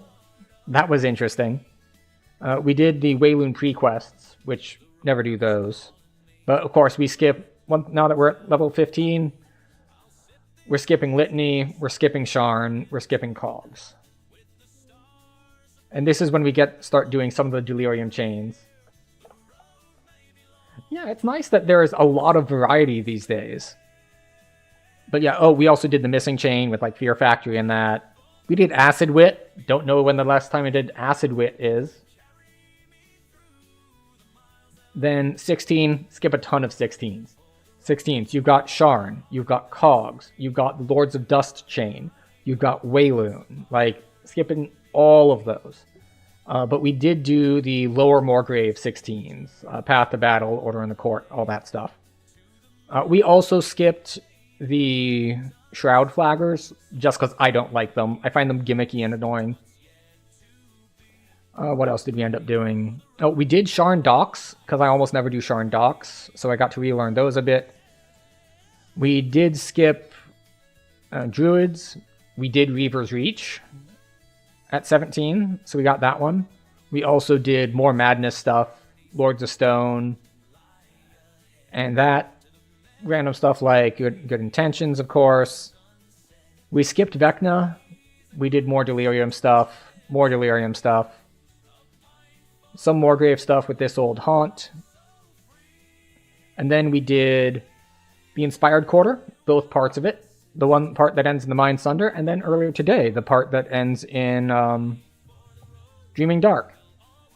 So we had that. We did Fred's first date, obviously, because it's February. And let's see. We got that. We got that. What is this? Yes. We did like 3 Shavrath chains. Or 2 or 3 Shavrath quests. Oh no, just the 2. Just the 2. I took them, but I didn't finish them. And then... Oh, that's right. We did House Cannith. We did the House Cannith quests. Almost always skip those. Like, no one runs those. And then let's see. Yeah, New Invasion, Blown to Bits, Genesis Point. And yeah, Jim Dark at 20. So, what kind of favor does that get us? Well, we actually got House Cannith favor, which never have that usually. Good chunk of Silver Flame, lots of House P, plenty of House K, more House J than usual, lots more the 12 than usual.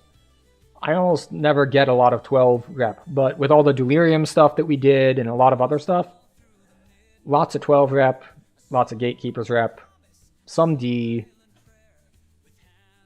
a surprising amount of Coin Lords actually.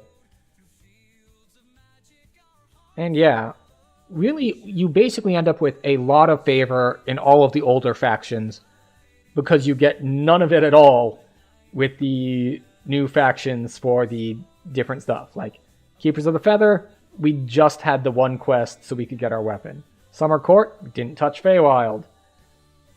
And we end at 2607 total favor. What did I get Sharn rep with?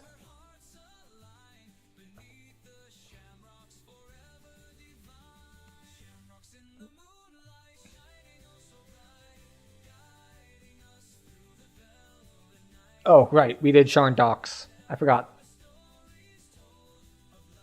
But yeah, that will do it for this challenge. And it puts us at a good time to end.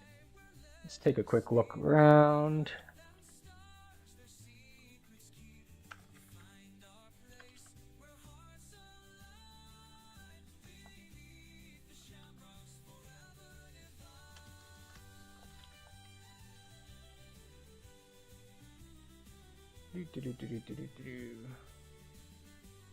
Alright, I think we're just going to end for the night, as opposed to trying to raid out. But I appreciate you being here, hanging out, talking. We will be back on Thursday, which is 2 days from now, on DDO.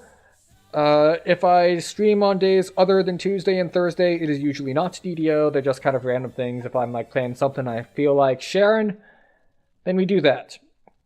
But for now, we are ending for tonight. I appreciate all the chats, all the lurks,